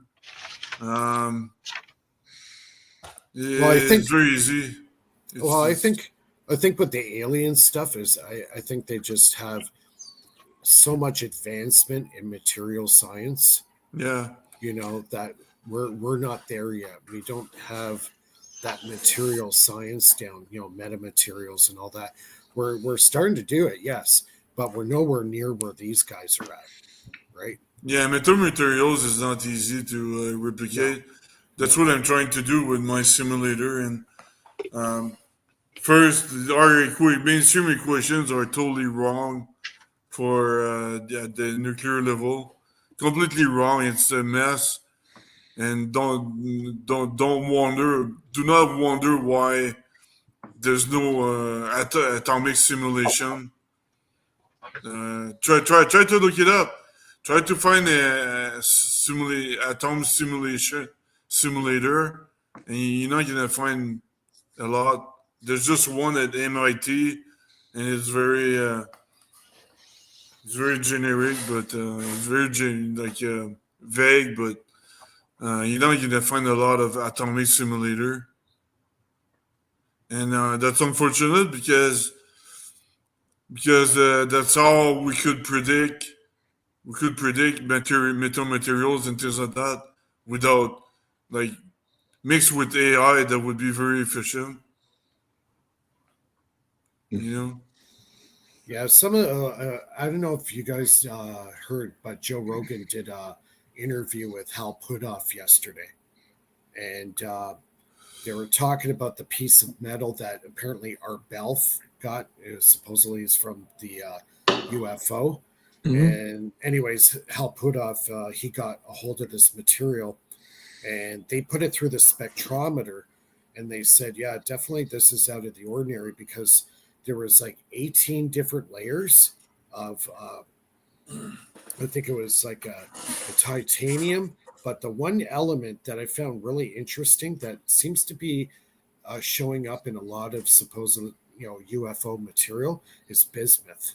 Mm-hmm. So interesting. It's kind of interesting, but he says thing is. I'm sorry. I was just going to ask: are there any unique properties to bismuth that could be interesting to note here? There are some companies out there experimenting with bismuth to actually replace silicon as a semiconductor, and there is a company in China right now that successfully built a bismuth-based microchip with like when it comes to capacity wise, it's like times 100. So not only they're able to crunch the size of the chip down, it's also exponentially larger. And they're also implementing to create the substrates for the transistors on the chip.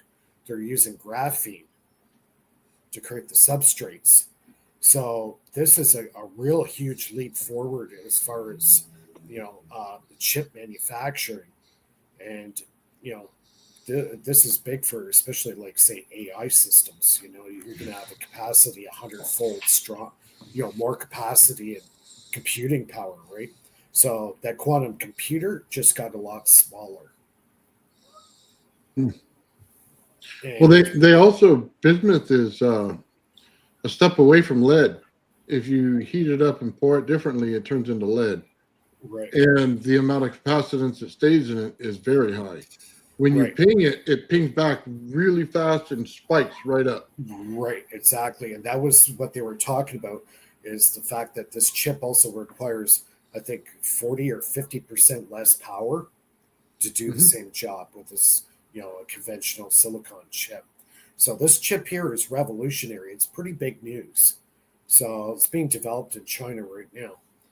So that could give them an upper hand when it comes to building AI systems. So I don't know, the Americans better step up their material science. It would make sense in a outer craft of a UFO because it'd have a lot of reactive power. So as soon as you get that field to flip a little bit, you can push it, and it should hit real fast right away. And that's what Hal Puthoff was talking about, this metamaterial that they got. There was layers of this bismuth and other alloys, and they were so tiny, the layers, that they actually gave a sample. I think he said Bigelow Aerospace, and they tried to fabricate exactly what this piece of metal was. They couldn't do it. They could not do the layering. And Bigelow Aerospace is a pretty high-end aerospace company. They said they couldn't fabricate it. They couldn't do it.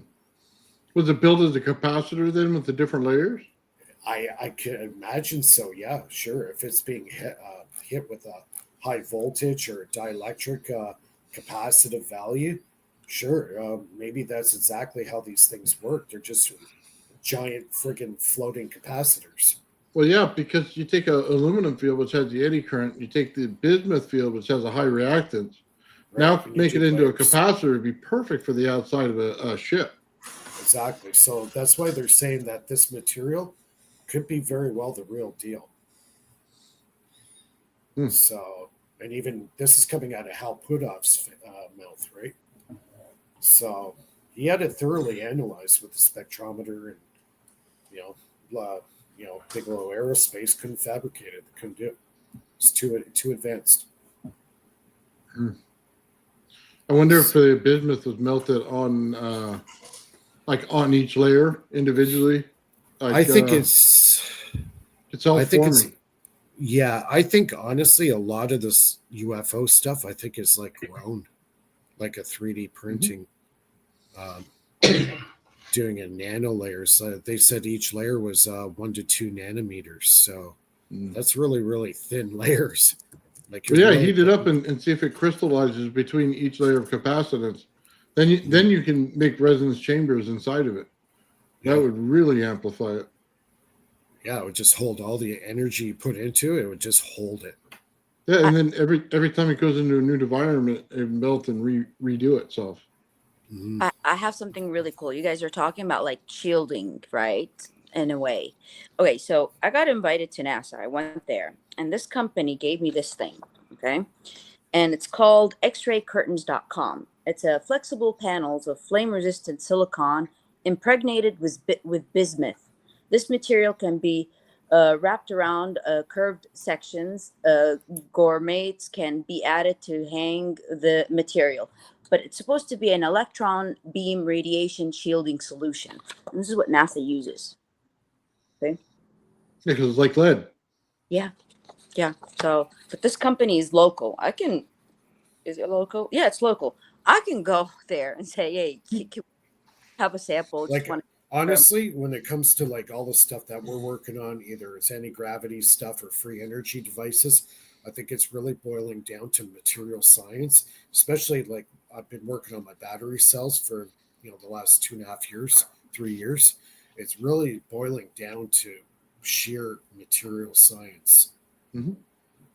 Whether, it doesn't matter what you're doing, free energy, anti-gravity, battery technology, anything of the sort, AI and quantum Yeah, because computers. you want to maximize the materials and which one is magnetic, which one conducts electricity better. Titanium is obviously a good solution for that, but it's pretty much expensive. So yeah, I know what you're saying. Yeah, I have some bismuth that I'm going to be experimenting with, and I also have gallium. So I've got both those elements to work with. I've been thinking about doing a couple of experiments in fabrication and using electrolysis type process to create nano layers. So if I can do that, that could be some game changing stuff for capacitors or batteries or whatever, right? Which one is gallium? What is the? It's gallium. You can actually it's a metal substance, and if you put it in your hand, it'll actually melt. It'll actually become liquid. Yeah, it starts becoming liquid at 30 Celsius. 30 Celsius. Yeah. I will send you a link right now, Joe. I'm sorry, I meant to earlier. And sorry, I got a little bit heated in a debate over on the Alien Scientist channel with Ashton Forbes, and like I have respect for the guy because he has come to the same conclusions of like all of our community of like the cold fusion, the plasma, and a lot of like Hutchinson's work, of Ken Shoulders, of Hal Putoffs, and like the big foundries of it. And then that compared to Bob Lazar, that is the official mainstream media narrative by the gatekeepers of Ross Coulthart, of Jeremy Cowbell, of Lou Elizondo, of all the ones that are actually in the mainstream media and that are actually fed and paid for by the government and given their information of it, compared to everyone else like in this community, especially for like every one of the inventors that have for 40 years been going to Steve's conferences, and that each one of them is a real deal, just like Nathan, just like Phil, just like Mike, just like Ben, that are developing and working on these over unity free energy anti-gravity systems that don't get any funding, that all get knocked down. And there's the reason why. And that it's not that it's unobtainium. It's not that you have to turn hydrogen into like 10 different things that cost millions of dollars before you can put it into your fuel tank. No, what makes sense is just taking water and zapping a little electricity to it, which costs nothing. And that's the difference. And that it's Bob Lazar has two main things. One, it's unobtainium for anything anti-gravity, and two, that I have a working hydrogen car. I'm one of the only guys that have run. Well, I had a rocket car, but now I'm driving around in my working hydrogen car. But I have to have my own mini particle accelerator in my backyard that I have to use in the process of making my hydrogen, like unfreaking unobtainium, where it's like, if you were real, you would know you just need a bucket of water that you zap with freaking electricity and boom into your fuel injector and it works. Why the F do you need to have a particle accelerator, then turn it into a solid hydride and then back into another chemical reaction to make it work? That is so effing retarded. It does not make sense. And when you understand that, you understand where the disinfo comes and how it works, and that it is very attainable, and that so many brilliant people have been working their lives on it and putting it forward. And Steve Ellswick here has been organizing and helping them display it and connect and meet up in person for 40 years. And, it's great to bring all of you together with the real science and the real inventors. Bernie, with all due respect to Ashton Forbes, he might be a good researcher, but all it takes is one shout out on his channel for any of our channels to grow, and if he's not aware of our channels, he shouts us out all the time. And in fact, I'm in discussions with him of doing a monthly Free Energy Friday multi-stream. So it's like he's never done me wrong. He's made me and Jeremy Reese moderators from the very beginning. And it was like Solar Marshall was questioning Ash, like. But if he is aware of our team. If he's aware of our team and aware that we have devices that we're open sourcing and he's not giving us any exposure. He does, man. He's had Mike on before. He's had myself. He's never had me on. He's never reached out to me. He doesn't know you, Ben. That's what I'm saying. If he's not aware of our research, Nathan too. Has he reached out to Nathan?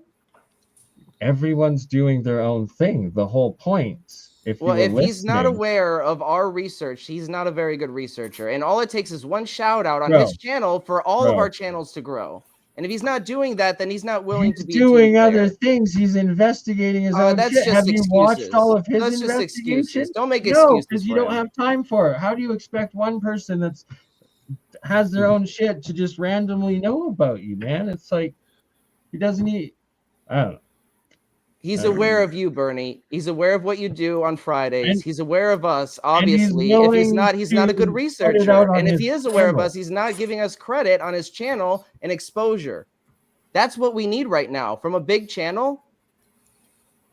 Literally what I'm working on. That's irresponsible. Honestly, that's not being a team player. Literally what I'm working on with him. Well, Bernie, we thought you got abducted by aliens. Or had to do buns of steel. You didn't know which. Word for it. Or assaulted by a Bigfoot or something. No, that happens when I'm actually out on foot exploring the ancient sites in backcountry of Canada. And oh my God, I will be doing a recap of my 2 Sasquatch encounters and giving the full details, the full episode on it. And on it, I will also give the full details and update of I think it was like the closest thing it seemed to be was like a petrodactyl, but it was I don't know, like the Thunderbird, whatever the heck it was, dragon. But I also encountered one of those, and it was in Drumheller, Alberta, which is Badlands, famous for the Royal Tyrrell Museum, full of all sorts of crazy full dinosaur skeletons. And that the update includes new witnesses that live in Drumheller that have also recently encountered this thing. So there's wild stuff out there. Nice. I love it, Bernie. Bernie, I'm just gonna scoot out for a quick smoke. I'll be right back. Bernie, is there ice up there, like glacier ice? In the mountains all year round, absolutely. This would be a perfect business to sell ancient ice. Who wouldn't want ancient ice in their drink? It's just ice. You cut it up. You put wasn't there ancient wasn't there a company or people that were selling air from the mountains or water from the mountain? Air. I think it was air. It's like it was working. People were selling air in a bottle. Can you believe it?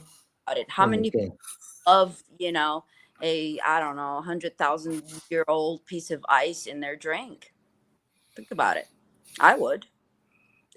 If it had bacteria in it, it'd be bad. No, we're talking about testing it. There's a lot of bottle water companies in the bottle. It really is tap water.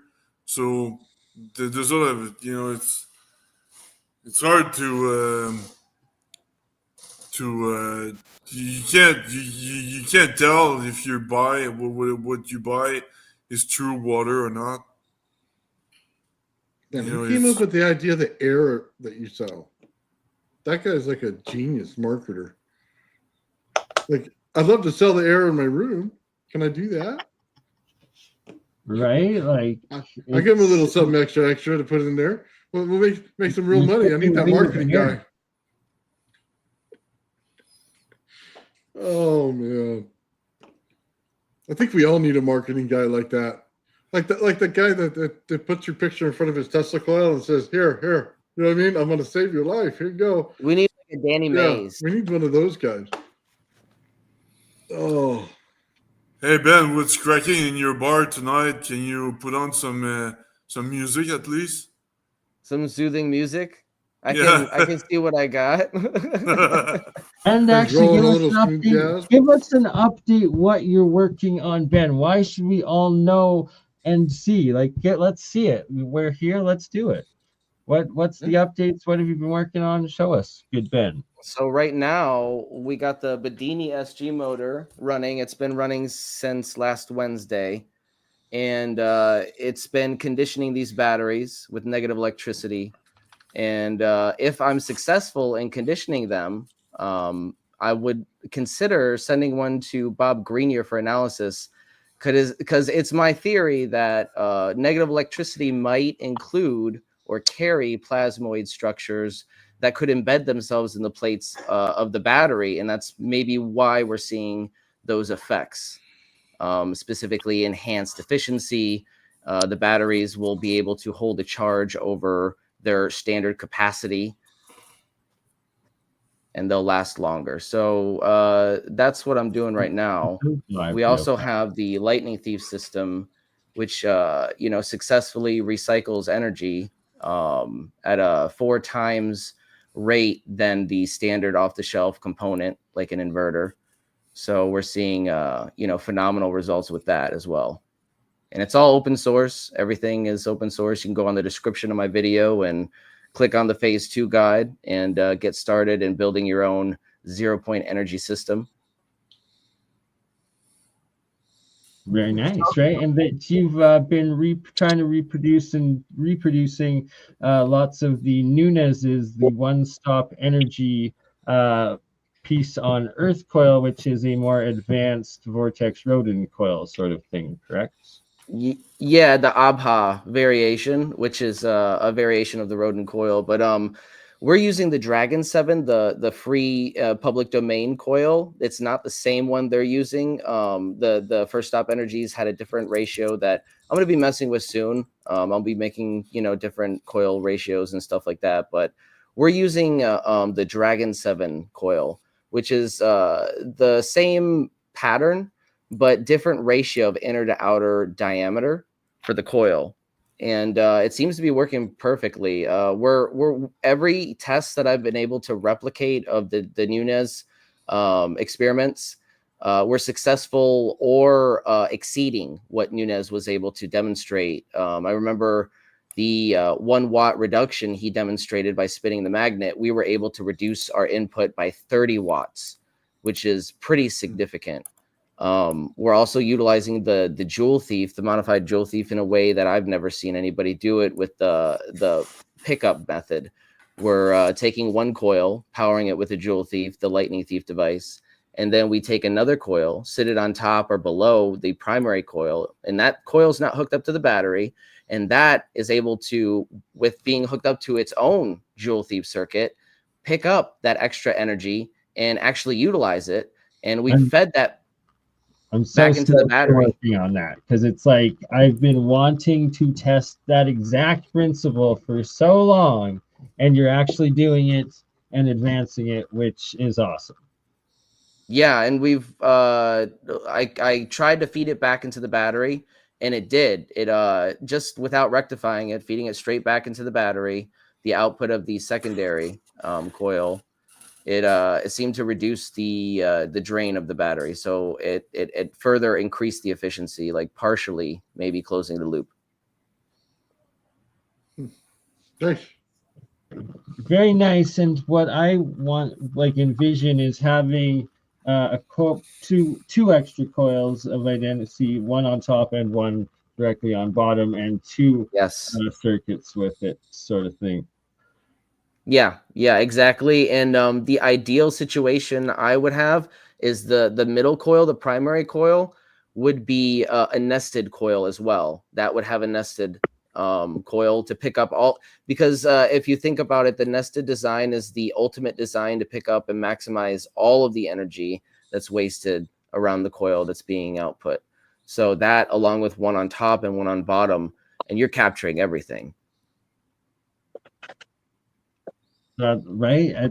That's just awesome, and exactly why your research does deserve to be promoted and done, because it's you're doing it and you're getting the results, and it's exact freaking like ideas that I had come up with in my own mind, watching their technology and these coils develop over the last decade, but have been too busy doing my own electrolysis, the nanomaterials, and so much other, that it is awesome to see Ben at Beneficence TV working and developing the coil circuits, and especially a key part of electrical engineering free energy with any system is applying and utilizing the Joule thief circuit method within what you're doing, and that it gives you this extra ability of efficiency with the energy use. The transistor is key, along with selecting the right light source or whatever you're powering the device. That all is, it plays into the system. It has to be in complete balance. But eventually, we are going to boil the system down into a portable version. That's the Lightning Thief. I'm actually utilizing Nathan's prototype right now, which should be sent to him very soon.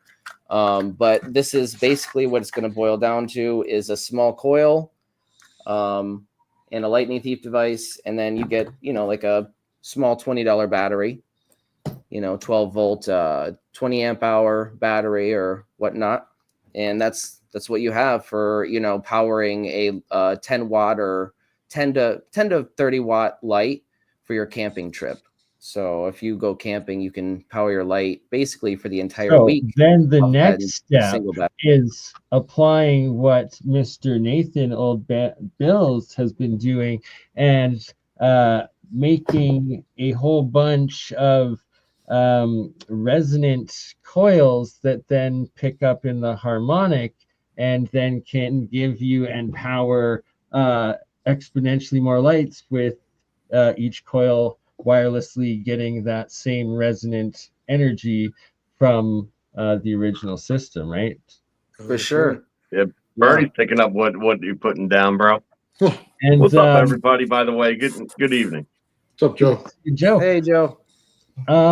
Nathan, have you had a chance to give like an update on what you've been working on and stuff and show? Because it's like Steve, like you're new to all of this, and this literally is the League of Extraordinary Inventors, and every single one in here has been working on a whole bunch of crazy inventions, reproducing other like main stable like ideas and projects in the free energy like community and understanding for like decades, and then advancing it and coming up with their own things and taking the stuff to like second, third, fourth generation style stuff. And then to end it off, maybe Mike, have you been able to talk about your batteries and all of your stuff yet too?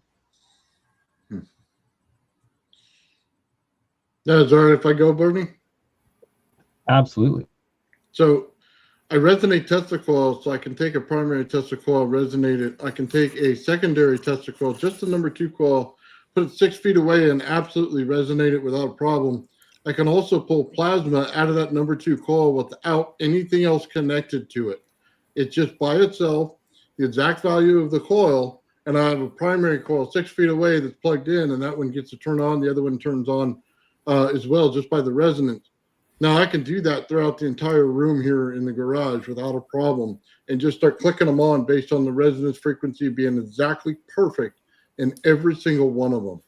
That's just one of the things. The other thing was I can prove out the fact that as soon as you get resonance in a system, you're going to get extra energy put into that system. It'll actually throw both plasma in the top and the bottom discharging out of that number 2 coil. It's sitting alone. So you get a vortex in both directions. It turns into a bipolar Tesla coil as soon as the energy runs through it. Absolutely amazing. But I go further than that.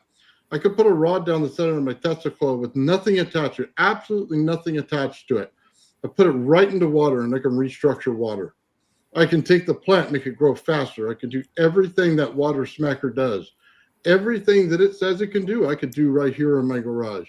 I can produce fields of energy that are way stronger than anything else. It'll produce a field that goes on the outside at 10 volts, maybe 2.5 feet of the Tesla coil, but the rod down the center hooked to a wire going into water will produce a 5-foot field coming out of it. I'm compressing the inside of that Tesla coil in order to change the energy. Now, because I'm taking a transverse wave in my electrical and make it into a longitudinal wave in my static, which comes out of it, the 2 waves in oscillation make a radiant wave. It's one of the things Tesla talked about that are not really well understood. That radiant wave builds out in scalar. So now I take that and I compress it into the center. So what it does is it pushes back on the micro scale and as it forces it in, the harder you force it in, the more it pushes back out the energy. So it's working to amplify the field by multitudes of energy. It is the same thing that Sal Paez talks about. It's the same field that he's talking about. I can reproduce the field on the outside that takes static electricity and holds it in with a radiant energy field. I can then take that static electricity built on the outside and push it with that radiant field. I can turn off and on your computer. I can change all the different channels on your computer. I can do all kinds of things with resonance. The exact resonant frequency of everything is key to making anything work and give you extra energy. When you want to sit there and take your Tesla coil, put the rod down the center of it, put it into your rodent coil, I can use your rodent coil as a bit. So basically what I do is I can take one leg of the 22 different wires coming out of that rodent coil. Each one of them I can convert until I stop the saturation from happening in that rodent coil. So at the first one, you're not going to get enough energy to loop the system. At the second one, you will. The third, the fourth, the fifth, the sixth, as you go on, will continue to produce energy. When you get to that point where the rodent coil is no longer saturated, you got to go back one. Then you have multiple powers of energy coming out of this thing.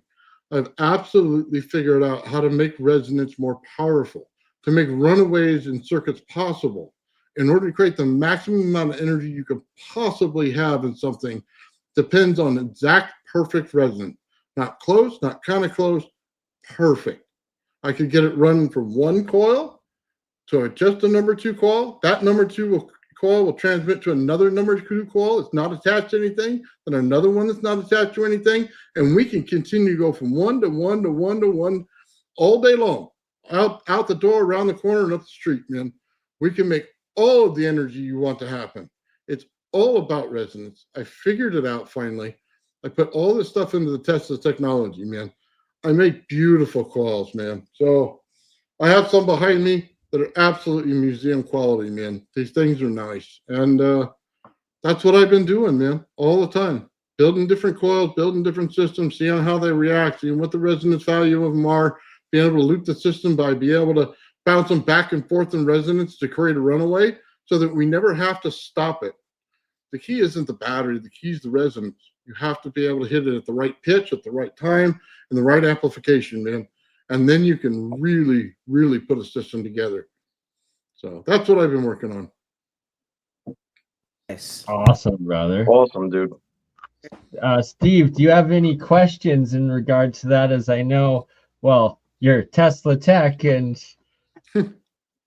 I just listening to him, and you know, he needs to come down to the conference. You know, he can demonstrate his stuff. I agree with that. And I'm going this year, and I think everybody that's here should try to be there too, because we got to make it epic. yeah, you guys get there, and if you want to demonstrate stuff, then we'll have tables where you can. I'll set you up at the table. You can demonstrate and talk to people on it. Like I know Ben would like to probably meet Bob Grenier. He's going to be there at the conference. Nice. So For sure. Hey, Bob's gonna be there. I was hoping for that, and that's epic. And I look forward to being there with Bob. we had like 20 speakers, and like I say, and they'll all get together at night even. You can catch them in breakfast, because if you stay at the hotel, the breakfast comes to the room, and if you at night, I provide the refreshments at night, and so and everybody gets a chance to sit and talk, in a relaxed environment, where people aren't on the guard, and they're off camera, so people are a little bit freer about what they say when they're off camera. I know I am. There's things all the good stuff. 100%. There's things I won't talk about in front of a camera. For all of us, and half the people here even have NDAs and stuff with proprietary information, yet alone so many more of the actual whistleblowers out there or former military or government people that it's like you've signed legalities that there's consequences if you speak about something publicly. Thus, only with trusted, closed-knit fellow inventors and scientists is one comfortable to discuss and share things for the sake of advancement of science and humanity with each other in the community, and that's what it's all about. Nice. Yeah. Well said. When's the next conference of Tesla Tech? Our conference is August 6th to 10th in Albuquerque. Okay, cool. August 6th to 10th. Okay. New Mexico, here we come. Just check out And then we can all meet in person too, right? It's like Yeah. awesome. Hey, if you don't mind, since old man just went, what I want to talk about real quick is actually directly related to all the work that he did. In fact, it's based right off of it. So, I'm actually really happy that you're here for it, Bernie, because I think that you're really going to vibe with this whole idea. But really, it was Phil that I wanted to share this with because as I was doing this thought experiment, now mind you, something could be totally wrong, might totally be bogus, what I'm about to say, okay? But it was a thought experiment that ended up in a little bit of a theory, all right? Now, taking everything that Nathan had just said about being able to put an indefinite sum of secondary coils into perfect resonance and just continue that, to whatever extent is necessary. What the thought was to make a macroscopic crystal lattice in resonance with silica dioxide's native resonant frequency, and to have the structure of the secondary coils perfectly aligned with the lattice structure of quartz crystal. Okay. By doing this, what you would have is an analogous EM system that would act as a virtual piezoelectric, in my opinion. And actual physical plasma field in that harmonic resonance. So, right. So what you would have is you would have a primary secondary that's feeding the rest of the structure. You'd have secondary set up into the molecular crystalline structure of a quartz crystal, being hexagonal or whatever have you, right?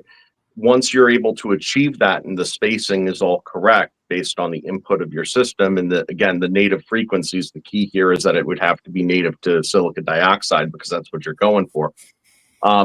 You would have interacting toroidal field patterns, that would actually form a larger overall field pattern, toroidal field pattern, building out the levels of it.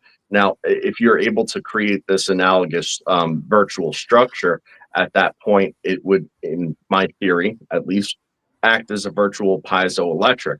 So anytime that you now assert any pressure differential on the external field geometry, it would be a reactive type of voltage accumulation and ultimately discharge.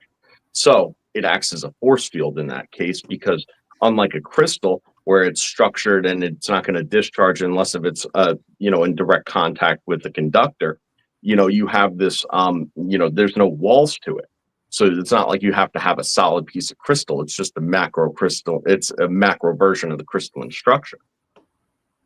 Nice. Yeah. Nice. So now whether or not this works, again, it's going to work. I know exactly what you just described and the effects of it and how it all applies. And it's like this, it's both the incorporating the key feature of the lattice nano coating on the outside of the coils, which then projects the EM field out that then creates the plasma field interactions, as well as the fact that you're putting it in the harmonic resonance with quartz and silica. The only possible issue is it might have too powerful of effects depending on the strength of what you're doing and how it goes out. But right. So what it would be like to be inside of that field, I really can't predict such a thing because I've never been inside of a piece of quartz crystal to really report back. But what I can say is that it would be reactive. And just like a piece of quartz works in the scale, the more pressure you exert to the quartz, there's the videos of quartz like under pressure and stuff where apparently it's like glowing and goes anti-gravity and stuff. Regardless, it's piezoelectric where under pressure it gives off light. That then putting that quartz in the active harmonic resonance of that, like that's wild. That might all the secondaries are just mimicking it at a huge scale. And because they would grow in capacitance and be reactive in the sense that the more pressure you apply, the higher your discharge. You don't need large amounts of energy in to get huge amounts of energy out.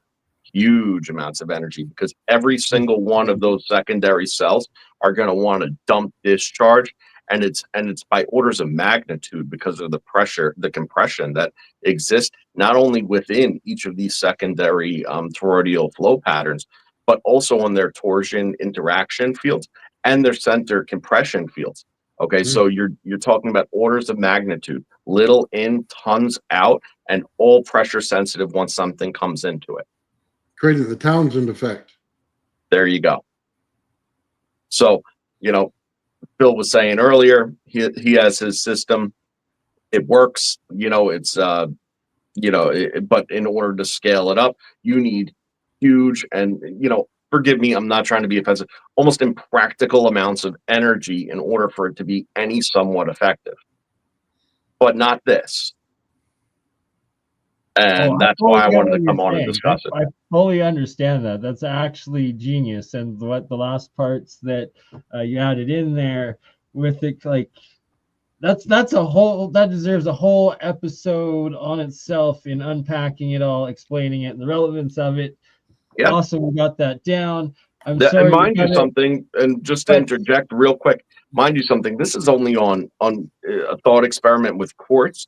But realistically, you can try to replicate any sort of molecular structure the same exact way by throwing each coil into a different realm of resonance with each other. Yes. That would be analogous with the elemental.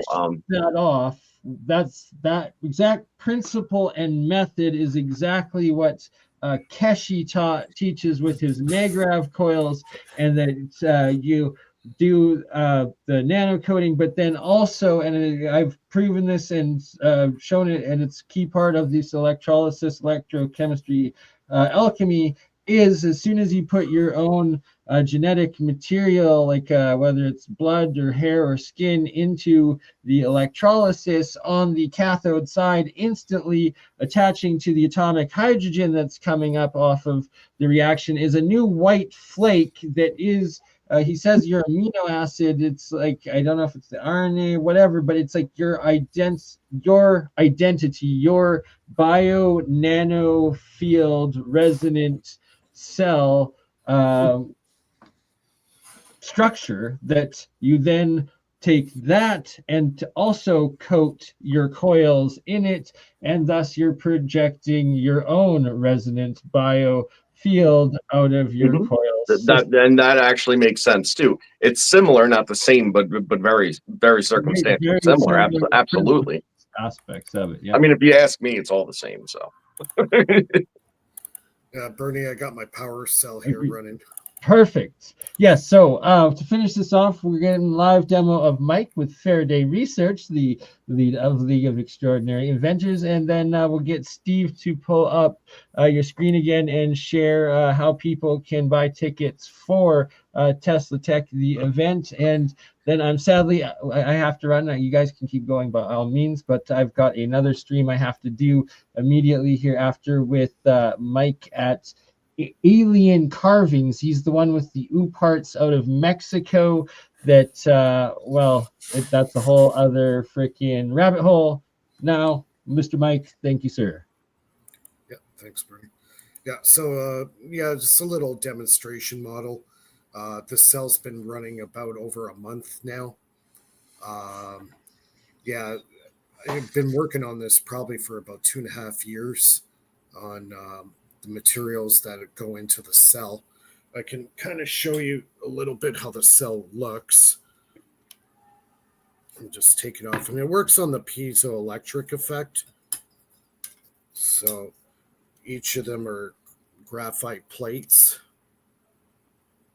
This is a high-grade graphite. They use this actually in nuclear power plants. And my partner, we actually have a contact where we're able to actually get this high-grade graphite. So, yeah, that's pretty much it. It's a very simple device. Fabrication, well, that's kind of what's under the NDA right now. But the second I put the thing on, you can see it doesn't have to charge up or anything. It just goes as soon as I complete the circuit. So we do believe that there is a quantum tunneling effect happening here. It's a matter of choosing the right sacrificial cathode and make that last. And that's the key. So the way I've got it right now, these cells here should, in theory, last for about 10 years. My hopes are to get it up to about 20 years life.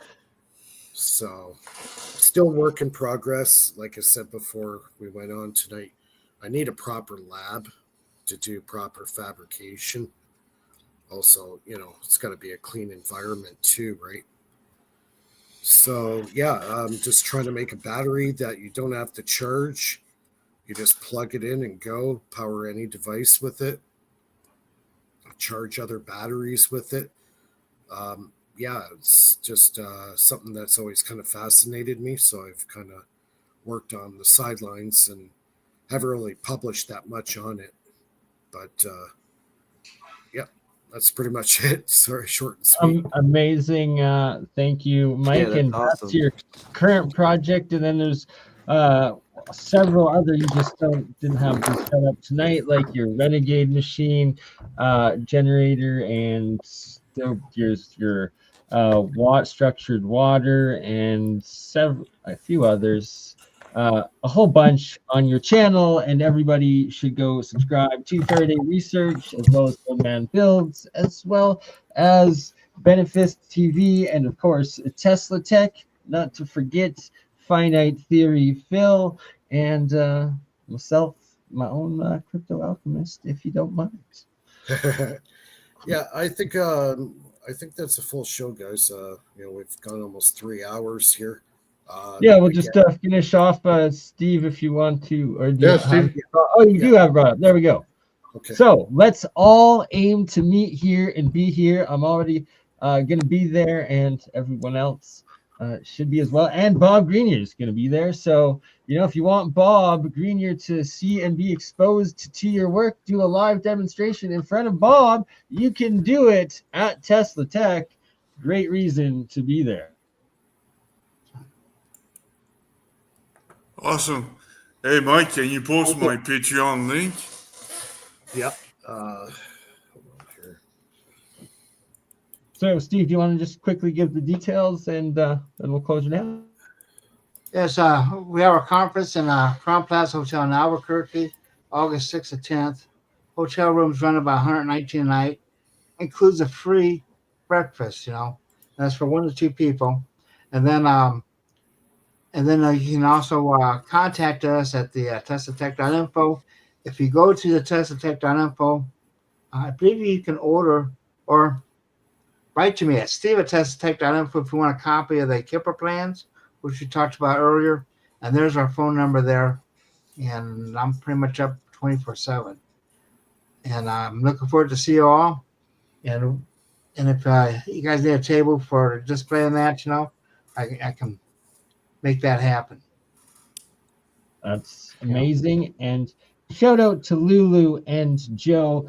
I'm sorry that I wasn't able to include, but you're both regulars on this channel as well as Joe over on Old Man Bills. And for those that don't know, everyone here is a true league of extraordinary inventors working on free energy and so much more.